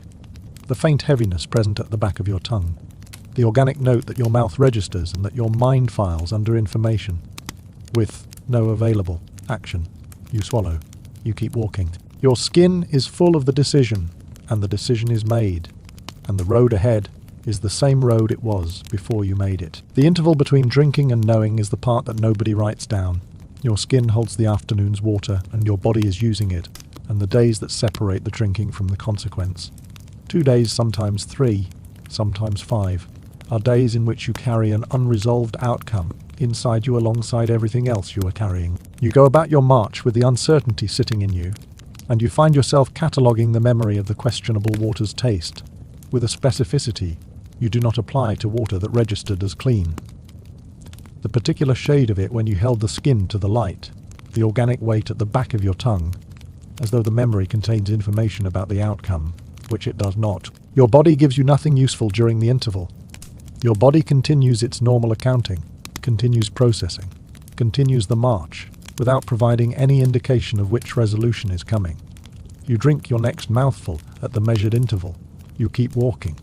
You wait for the information your body is going to give you eventually, in its own time, whether you have been paying attention or not. What actually reduced the incidence of waterborne illness in the Roman army, to whatever imperfect and inconsistent degree it was reduced, was a combination of practices whose mechanism the Romans understood in terms of outcome rather than cause. Posca's acetic acid content made the daily drink mildly hostile to certain pathogens, without anyone understanding why this helped. The Roman practice of moving camp regularly meant that the contamination generated by a large number of people in a fixed location, the latrine trenches, the kitchen waste, the accumulated biological output of several thousand bodies, did not have time to migrate into the local water supply before the column relocated, which was the primary mechanism by which a stationary army poisoned its own water. Selecting campsites upstream from previous positions, documented as standard practice, achieved the same protection through the same mechanism, again without the mechanism being the stated rationale. The Roman army did not understand it was managing pathogen contamination. It understood it was managing water quality, defined in terms of taste, clarity, smell, and the observable health of people who lived near the source. In many cases, the practical result was similar. In the cases where it was not, the valetudinarium filled, the column's operational strength declined, and the commander who had selected that source filed it under information that the next campaign would apply differently. Your water skin is at your hip, and the march continues, and your body is now 5 days from the questionable source, and has said nothing that requires a response, which you interpret as the better outcome without fully claiming it as the certain one. Your tent mate is somewhere behind the column, recovered and returned, or at the base, or in the medical wagon, or in one of the other outcomes that the campaign produces, and that the column does not pause to account for individually. Your skin is full from this morning's distribution, which was clear and cold and tasted of the limestone springs, the aquators found last night, and you have drunk your measured amounts at the measured intervals, and your body has processed them in the ordinary unremarkable way that a body processes water, when the water and the body are a functional combination, and neither is making unusual demands on the other. You are aware of this functionality in a way you were not aware of it before the questionable water, and the 3 days of waiting and the counting. You are aware of your water skin, of what it holds, of the fact that what it holds is moving through you continuously, used and spent and replaced, the same daily arithmetic, the same daily resolution, the road continuing its patient course between here and wherever it ends, and your body continuing its patient course between the same 2 points, and the water moving through both. The heat at Saphuria is present before the sun is. You know this because you woke before dawn, the specific pre-dawn cold of a Palestinian summer night, which is cold in the way that things are cold when the previous day was extremely hot, and the night air has not had enough hours to fully process the debt. And even in that pre-dawn cold there is a quality to the air that tells you what today is going to be. Still, dry, carrying the faint mineral dust smell of a limestone landscape that has not seen rain in months. Your water skin is full. The springs here at Saphuria have been running all night. The distribution organised in the dark by the order sergeants. And your skin is as full as it gets, heavier than usual, because you filled it twice, because today you are marching east, and east is the direction where the water stops, and the July sun does not. You hold it against your side for a moment before you stand up, feeling its weight, doing what you always do with a full skin at the start of a march day, registering the condition before it begins its inevitable change. The camp around you is the largest army you have ever been part of. Your mail is on. Your mail is always on, which is its own ongoing relationship with summer heat. A relationship your body monitors with the continuous background attention of a system that knows the arrangement is unsustainable over time and is budgeting the difference accordingly. Around you, knights and infantry and the contingents of the military orders are moving in the pre-dawn, with the organised urgency of a force that has been told to move and has accepted the instruction, the horses and the mules and the several thousand men who are not knights, but who are here regardless, who are here specifically, who will be between the knights and whatever comes at the knights from the sides. Your water skin is full against your hip. You have checked the stopper twice. You are aware, in the specific way that 2 years of marching teaches you to be aware, that full is where the day starts, and that where your skin ends up tonight depends on variables you cannot yet see, but that the men making decisions above your level of the column have presumably considered: the pace, the July sun, the road surface, the harassment from Saladin's riders, and whatever the road east of here has to say about water. Salah ad-Din Yusuf, Ibn Ayyub, Saladin, to the Franks, to history, understood the water geography of the Levant with the precision of a man who had been studying it as a military variable for years before this campaign. He understood that the springs of Saphuria were the last reliable water source before Tiberias, 16 miles east. He understood that the plateau between those 2 points was waterless in July. The springs of Hattin blocked, the Sea of Galilee 1,400 feet below the plateau's eastern edge, and accessible only through his army. He understood, from his intelligence network and from his own operational experience in this landscape, that an army of 15,000 men crossing that gap in July heat would arrive at the other end in a condition measurably degraded from its departure condition, and that a degraded army could be offered a choice between fighting in that condition and dying of thirst, both of which served his purposes equally well. The siege of Tiberias, his own officers holding the lower town, the Countess of Tripoli besieged in the citadel, was the bait. The road between the bait and the army being invited to relieve it was the trap. He had been building the trap for weeks before the Crusader command knew it existed, and by the time they debated it in their council tent, it was already fully constructed, and he was waiting inside it. The march east begins in what passes for the cool of a July morning in Palestine, which means the sun is not yet on you directly, but has been announcing its intentions from below the horizon, since before you finished packing your kit. Your boots are on the limestone road, and the limestone is already warm underfoot. Not the morning, cool of northern roads, not even the pleasant neutrality of stone before the sun finds it, but warm in the way of a landscape that stores heat as a professional discipline, and started storing last night's allocation before it finished releasing the previous days. Around you the column extends in both directions, the knights at the front and rear, the infantry in the protected middle, the baggage and the non-combatants in the centre, the standard arrangement of a Crusader army on the march in hostile territory. You are infantry. Your mail is on, your water skin is full. The sun is cresting the hills to the east, and you have already done the calculation, and your calculation gives you approximately 4 hours at this temperature, if you ration carefully, which means you are already rationing. By midday you can feel the column changing, not breaking, nothing has broken yet, but changing in the quality of its forward motion, the way a column changes when the heat has been consistent, and the pace has not, and the men have been doing the water arithmetic and finding that the numbers do not resolve as comfortably as they did at dawn. Your skin is at half. The springs that the advance party reported 2 miles ahead have not materialized, or have been found dry, or have been found in a position that made stopping for them inadvisable. You are not in the front of the column, and the information that reaches you is delayed and partial, and tends toward the optimistic in the way that information passed through a chain of tired men in heat tends toward the optimistic. Your mail weighs approximately 35 pounds in conditions, where 35 pounds of metal resting against your body generates its own additional heat by absorbing and concentrating the sun it intercepts, which is a relationship your body has been tracking since the first mile, and which has been escalating with the sun angle in a way that does not require calculation to feel.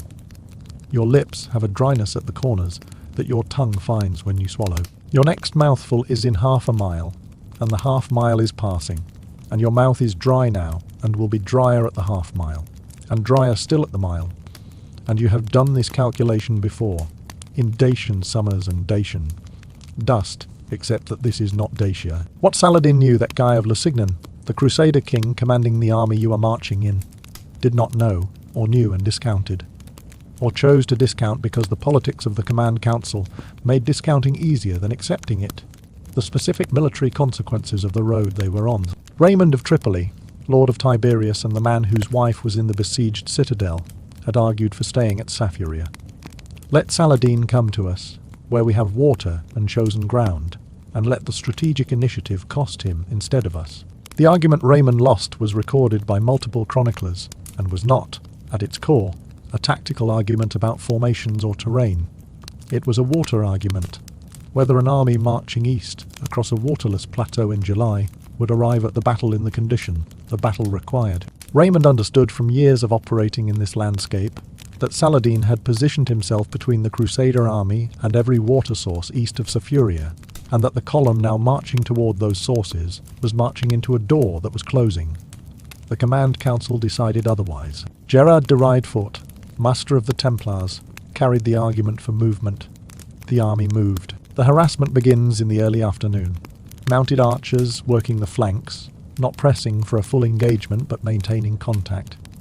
Their arrows finding gaps in the formation with the patient accuracy of men who know they do not need to break the column today, only slow it, Only keep it on the road it is already on. Only ensure it does not turn back toward the water it has left behind. Your shield takes 2 impacts in the space of an hour that you feel as thuds rather than wounds, and you close the gap and keep moving. Because closing the gap is what you do when the line is pressured, and the men around you are closing the gap. The smoke arrives from the south, thin at first, then thicker, rising from grass fires that Saladin's riders have set in the dry July scrub. And the smoke reaches your position in drifting waves that your lungs receive as wrong, and your already dry throat receives as an additional insult from a day that has been accumulating insults since the first mile. Your skin is past the halfway point. Your lips have developed a crack at the left corner that your tongue finds automatically every few minutes. The Sea of Galilee is somewhere below and ahead, past the army position between you and it, blue and impossible, and exactly where you need to be. The order to halt comes in the late afternoon, when the mathematics of continuing, how much water remains in the column versus how much distance remains before any source, have resolved in favour of stopping over continuing to a goal that is not reachable before dark. You stop. You are on the plateau above the Sea of Galilee, which you can see from here, a strip of blue below the eastern edge of the plateau, below the ridge, below the cliff, 1,400 feet down and accessible through nothing that is currently accessible to you. Your skin has perhaps 3 mouthfuls left. Around you the army stops in the organised disorder of a force that has been marching in July heat under sustained harassment, and has been asked to camp without water. And the quality of this stopping is different from every halt you have made before, because every halt before this one had a water point somewhere in it, and this one does not, and everyone in the army has done the calculation and arrived at the same result. The fires in the Saracen camp to the east are visible in the early dusk. Your skin has 3 mouthfuls. You are going to be very careful about when you spend them. The deliberate denial of water as a military weapon was not invented by Saladin and was not unique to the Levant. Frontinus, writing 8 centuries earlier, catalogues commanders who poisoned enemy springs, diverted rivers, and blockaded water access as standard tactical tools. The Mongols refined water denial to a systematic operational art across Central Asia. What Saladin achieved at Hattin was not conceptual originality. It was the application of an ancient principle with precise local knowledge, perfect timing, and a strategic patience that the Crusader command structure was not equipped to match. The Arabic sources are specific about his planning.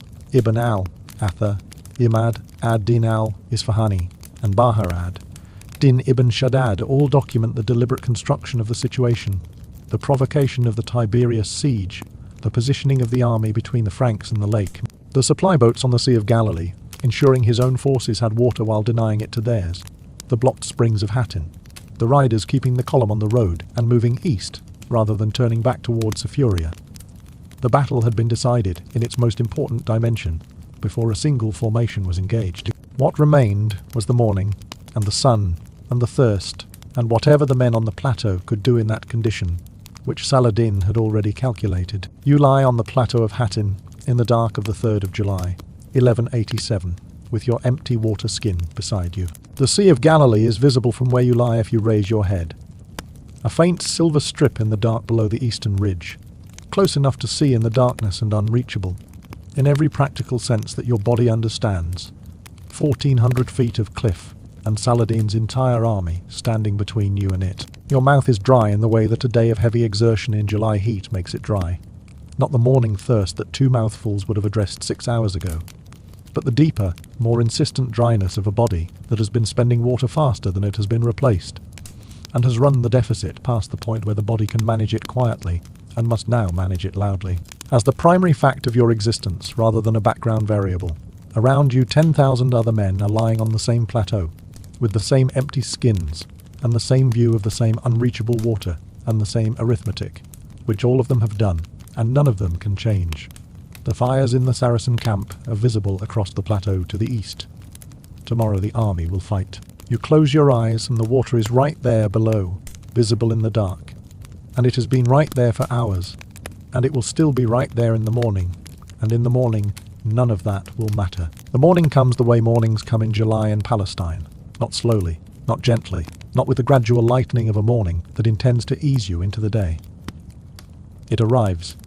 The sun does not climb so much as announce itself across the plateau. with the directness of a thing that has been doing this for a very long time and has no interest in your feelings about it. You are awake before it rises because you did not truly sleep. Your body understands the arithmetic too well to have permitted unconsciousness for long. And what sleep you found was the thin, unrestful kind. Your body accepts when it has no better option, the kind that addresses the tiredness of your muscles without addressing anything else. Your water skin is beside you. It is empty. You have known it was empty since sometime around midnight when you allowed yourself the last mouthful and held it in your dry mouth for longer than was dignified, and swallowed it, and lay back and understood that you would not have another one until the fighting was done and the situation had resolved in some direction. Your throat feels like the inside of a kiln. Your mouth generates no moisture to address this. Your tongue finds the cracked corner of your lip automatically, finds nothing useful there either, and retreats. Around you the camp wakes into the specific hell that 10,000 thirsty men waking on a waterless plateau in July constitutes. You can hear it before you can see it. The sounds of men coughing dry coughs. The sounds of men checking water skins they already know are empty. The sounds of the horses, which have had no water since yesterday morning, and are communicating this information in the sustained, unforgettable way that horses communicate acute distress. You can hear them from where you are, across the camp. That sound your body registers as wrong, in a way that bypasses the part of you that processes things as military information and goes directly to the part that has been around horses long enough to know what a horse sounds like when it has gone past a certain threshold. The smoke from last night's fires is still in the air, thin now but present, catching in your throat, in a way your throat is not equipped to handle this morning. Around you men are standing, adjusting kit, moving in the way of men who have accepted what the day is going to require of them, and are beginning the process of requiring it. Your mail is on. It was on all night. You slept in it, or what passed for sleep, and your body has not forgotten a single hour of the arrangement. The tactical situation facing the Crusader army on the morning of the 4th of July, 1187, was one in which the two available courses of action were both catastrophic. And the only question was which catastrophe was less immediately terminal. Option 1, attempt to break through Saladin's army to reach the water of the Sea of Galilee, 1,400 feet below the plateau's eastern edge. Option 2, attempt to turn back west towards Saphuria, the last water source the army had left 24 hours, and 16 miles ago, through an army that had spent the night positioning itself precisely to prevent this option from being exercised cheaply. Saladin had spent the night doing what Saladin spent nights doing before battles, ensuring that the situation his opponent faced in the morning was worse than the situation they had faced the night before.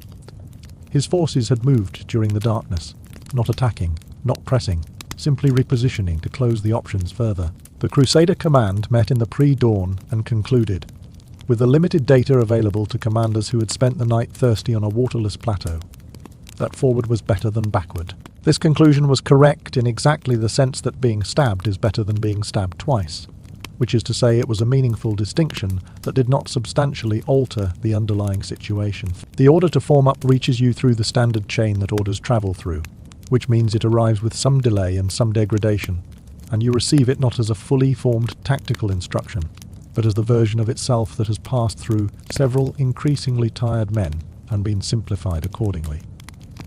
Form up, move east. You form up, you move east. The plateau is flat here, and the sun is on your right side, and already producing on your skin, and mail the relationship that your body spent yesterday cataloguing, and has not forgotten. Metal concentrating heat, your body producing sweat in amounts your body no longer has available. The specific sensation of your skin pulling against the inside of your mail in the way it does, when the moisture that normally mediates that contact has been fully spent. You are thirsty in a way that occupies the same cognitive space that pain occupies. Not a background variable, not something you can bracket and return to later, but a primary fact your body is presenting to you continuously and urgently, and on top of which you are being asked to walk east in July heat toward an army that spent the night sleeping and drinking, and that is currently between you and the only water available. You walk east. The limestone is warm underfoot already. The man beside you is walking and not talking, because talking costs moisture, and he has none to spend. The Saracen attack comes from the east and south simultaneously, which is the direction you have been expecting it from, which does not make it less unpleasant when it arrives. The mounted archers are working the flanks again, the same harassment you endured yesterday, The same patient pressure, but different now because yesterday you had water, and today you do not. And the same tactical situation produces different results in a body that is operating at yesterday's margins, minus another night of deficit. You close the gap. You lift your shield. Your arms are telling you something about the weight of the shield that they were not telling you yesterday. A conversation about sustainability that you are not in a position to engage with directly, but that your body is having regardless of your preferences. Around you, the infantry formation holds the knights at the flanks and front and rear, the infantry in the protected middle, the military orders maintaining the discipline they are famous for maintaining in exactly these conditions, which are the conditions the military orders exist to manage. You are in the middle, your shield is up, your mouth is dry in the way that a body which has been dry for a day and a night, and is now being asked to exert itself is dry. Not the inconvenience of thirst, but the operational fact of a system running on reserves it no longer has. What breaks first is not what you would have predicted breaks. First, or perhaps, it is exactly what you would have predicted if you had been thinking clearly, which the thirst has made more difficult. The infantry, the men in the middle, the non-knights, the foot soldiers who have been promised the protection of the formation, and the implicit promise of the formation is that the formation leads to water, and the formation has not led to water. Begin moving toward the lake. Not breaking, not routing. Moving, there is a distinction that the chroniclers make, and that seems important from a distance, and somewhat less important from where you are, which is in the middle of it. The men on your right are moving in the direction of the lake, and the formation is adjusting around this movement, and the adjustment is the kind of adjustment that a formation makes when it is no longer a formation in the way it was a formation before. You can see the lake. Everyone can see the lake. It has been visible from the plateau since yesterday evening. That strip of blue below the eastern ridge, 1,400 feet down, through Saladin's entire army, through everything that is currently in the way. It is still there. It is still blue. The men moving toward it know that Saladin's army is between them and it. They are moving toward it anyway. Your body understands this decision with a clarity that your mind does not have the moisture to second guess. The actual sequence of events on the plateau of Hattin between approximately 0800 and 1200 on the 4th of July, 1187, was recorded by participants on both sides, with enough coherence to reconstruct the shape of what happened, if not the experience of it. The Crusader infantry, dehydrated and under sustained archery pressure, broke toward the twin volcanic hills, the horns of Hattin, seeking cover that the low hills offered from the lateral archery. The knights, attempting to maintain coherence, made a series of charges against Saladin's centre. The Arabic sources count 6. Each charge coherent enough to threaten the line, but not coherent enough to break it. And after each charge, the knights returned to the shrinking perimeter, with fewer men and less distance to the enemies, pressing from all sides. Raymond of Tripoli, the man whose water argument the council had rejected 2 days earlier, broke through the northern flank with a contingent. The Arabic sources say Saladin opened the line deliberately to let him through, not out of mercy, but because stopping him was not worth the tactical cost of a man who had already lost, and rode to Tyre, and survived, and lived for another 4 months before dying of what the chroniclers call grief, which may be a translation issue, or maybe exactly what it sounds like. You are on the hill, one of the 2 hills. The low volcanic rises the Arabs call the horns of Hattin, that the infantry reached when the formation broke, and that provided the cover the men were looking for, which turned out to be less cover than anticipated, because Saladin's archers had been doing this all morning, and the hills are not high enough to substantially alter the calculus. But you are on the hill. Around you men are lying or sitting or standing with the specific postures of men who have been fighting in July heat for several hours without water, which are not the postures of fighting men. They are the postures of men who have made a calculation and whose bodies have weighed in on the calculation. Your shield is on the ground beside you. Your sword is in your hand because your hand has not unclenched from it, and you are not certain it can. Somewhere below and to the east you can hear the sounds of the cavalry engagement continuing. The sounds carry up the hill with the smoke from the grass fires, which are still burning, which Saladin's riders have been feeding since yesterday. Your lips are cracked at both corners now. Your tongue finds nothing in your mouth that resembles saliva. The lake is still there below, blue, the same lake it has been for the last 18 hours of your awareness of it. The true cross, the relic, the Crusader army had carried into battle as the physical embodiment of the divine sanction for the campaign. the fragment of wood that the Crusader states had been carrying into battles for decades as a guarantor of outcomes.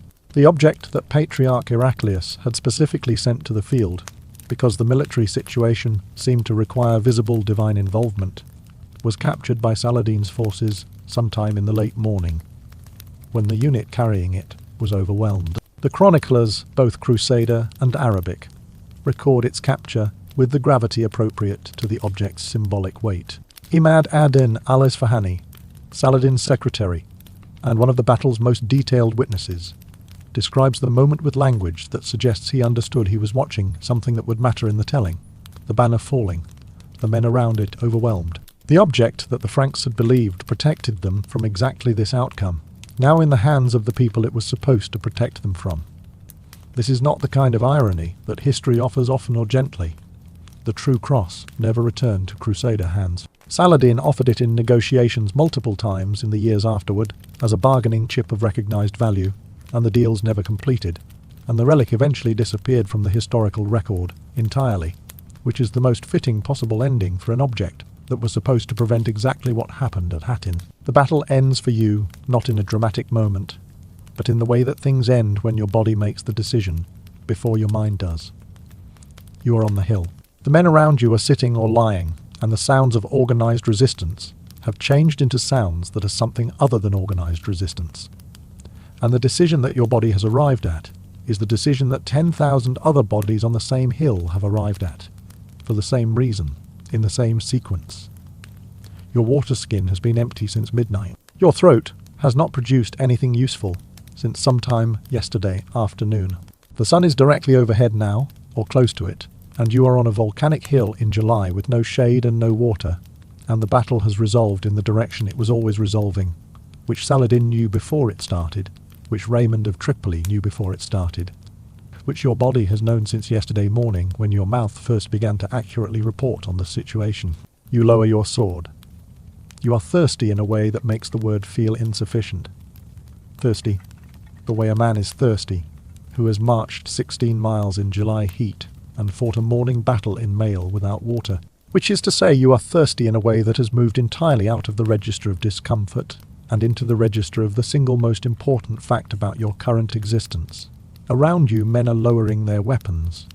The Sea of Galilee is still there, below, unreachable in the specific sense of the word that means it has been there the entire time and you have never been further from it. There is water here. You should know that before anything else. There is water here, where you are, in the place you are in right now, which is not a plateau in Palestine in July, and is not a marching camp in Dasha in the second year of Trajan's campaign, and is not a limestone road 16 miles long between a spring and a lake. You have access to water. If you wanted it right now, you could have it within minutes, possibly within seconds, because the arrangement you live inside provides it at a pressure and a temperature of your choosing at any time you request it, which is an arrangement that would have been understood as divine intervention by approximately every human being who ever carried a full skin at the start of a March day and registered its weight against their side, knowing that weight was the whole of what stood between them and what thirst becomes when thirst is no longer a request but a demand. Your body right now, in whatever position you are in, lying down if this is working as intended, somewhere comfortable, somewhere horizontal, somewhere that is not the Hattin Plateau at midnight with the empty skin beside you, and the horse is audible across the camp. Your body is in a water condition that would have been the object of operational planning for most of human military history. You are fine. Your throat is not a kiln. You can go to sleep. The thing about sleep, when you are trying to have it, is that your body cannot always tell the difference between safe and unsafe by the usual measures. And the usual measures are partly the ones that measure the environment, and partly the ones that measure the water. And the body you are in was built by a process that considered thirst a significant variable in the safe or unsafe calculation, and built accordingly. You are not in danger. Your skin is not monitoring its reserves. The limestone under your feet is actually whatever surface you are actually on, which is softer than limestone, which is specifically designed for horizontal human use, in a way that limestone plateau roads are not specifically designed for. The mail is not on you, has never been on you, does not weigh 35 pounds in conditions where the ambient temperature is doing its best to make 35 pounds of metal feel like more. You are very tired, which is the correct condition for this moment. Your arms are not having a conversation with you about the weight of a shield, because there is no shield. Your tongue is not finding a crack at the corner of your lip, because your corner is fine, and your tongue can stay where it is. The water is available. The body does not need to track it. The body can, if it chooses, stand down from this particular monitoring function and allow the rest of the functions to slow down in the way they slow down, when the rest of the functions understand that the night is safe and the conditions are met. The water problem did not end at Hattin, because the water problem does not end. It is one of the oldest organizing constraints of human movement and human conflict, and its tenure runs from the first time a human group discovered that another group controlled the source that the first group needed, to the present day, where the same dynamic operates at scales and velocities that the men on the Hattin Plateau would not have recognized but would have understood in principle immediately. Armies still move toward water and away from the armies that control water.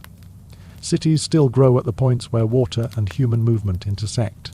The Levant, where both the Roman soldier and the Crusader soldier spent their careers being managed by the logistics of springs and rivers and the 16-mile gaps between them, is still a place where the water geography exerts a pull on every other kind of geography, where the springs that Saladin blocked and the roads that the legions built and the cisterns that every occupying force has ever dug all exist in the same landscape, maintained to varying degrees, all of them doing the same work they were always doing, which is managing the distance between humans and the thing they cannot survive 6 days without. The Romans are gone, the Crusaders are gone.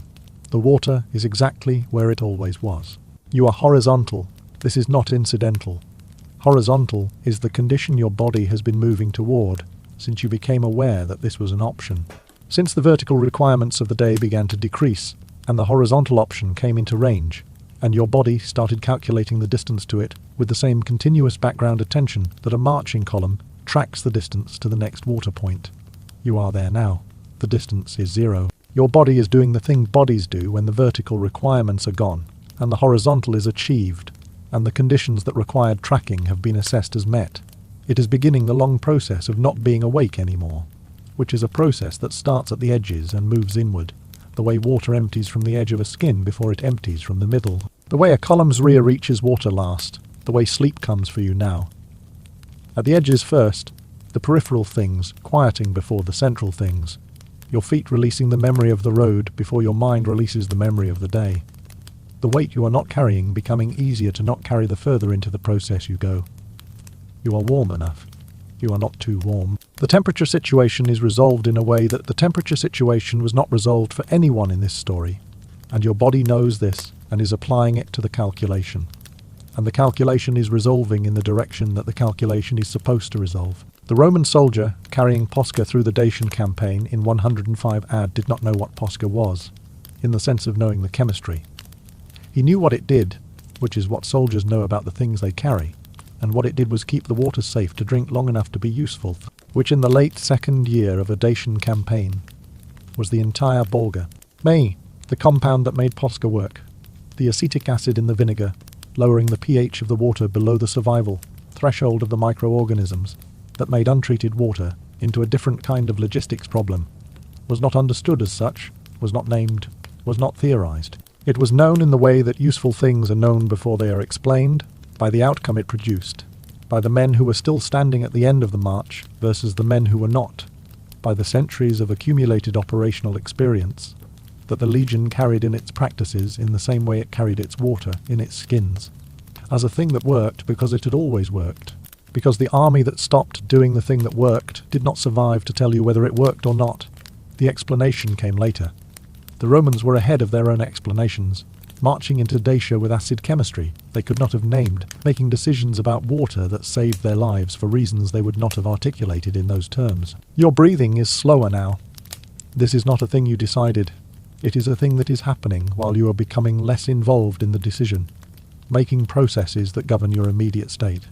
The day is behind you in the way that days go behind you when sleep is actually arriving, rather than being negotiated with. The sounds of wherever you are, the sounds that were part of your awareness a few minutes ago, that your brain was processing as information and assessing as relevant or irrelevant, have become something less demanding, a background against which the foreground is whatever the foreground is when the foreground is thinning out, when the active management is handing off to the systems that do not require your participation.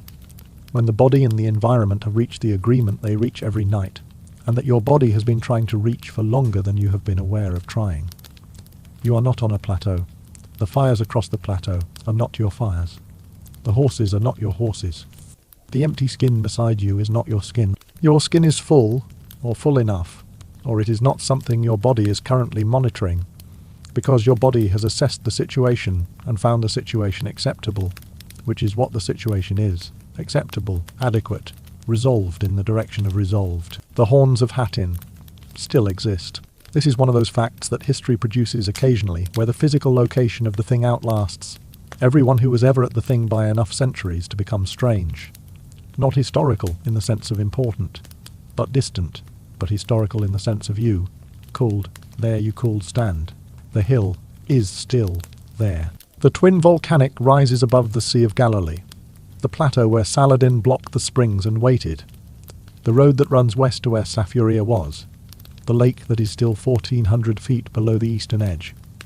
All of it is still there, in the same spatial relationship to itself that it occupied on the night of the 3rd of July, 1187, when 10,000 men lay on the plateau with their empty skins, and looked at the water below, and understood what the morning was going to be. The battle is recorded in the landscape in the way that battles sometimes are, not in monuments but in the geography itself, in the springs that were here and are still here, in the road that was there and is still there, in the lake that was below and is still below, 1,400 feet of cliff, and however many centuries between the men who died of thirst on the hill and whatever you are, lying wherever you are, aware that the water is available, and the hill is not your hill, and the morning, when it comes, is going to be a morning that does not require anything of you that the morning at Hattin required of the men on the hill. The logistics of water did not stop mattering when gunpowder arrived, or when internal combustion arrived, or when the specific form of warfare that required a man in mail to walk 16 miles toward a lake he could not reach was replaced by forms of warfare that required different calculations. The calculation changed in its variables and its timescales and its technologies of management, but not in its nature, which is the same calculation it has always been. How much water does the body require? How far is the body from the water? What happens in the gap between the two? And who is controlling the gap? Modern armies still carry water. Modern campaigns still fail on logistics. The specific technology of the water skin, the animal hide, stitched and stoppered, registering its weight against the hip at the start of the March day, was replaced by canteens, which were replaced by systems of supply that would have appeared miraculous to any army that ever marched through the Levant in July. The miracle is mundane enough now that you do not think about it. You have been not thinking about it all day. Your body has been not monitoring it all evening. The monitoring is what sleep is, the absence of, the standing down of the continuous background systems that track the variables that require tracking.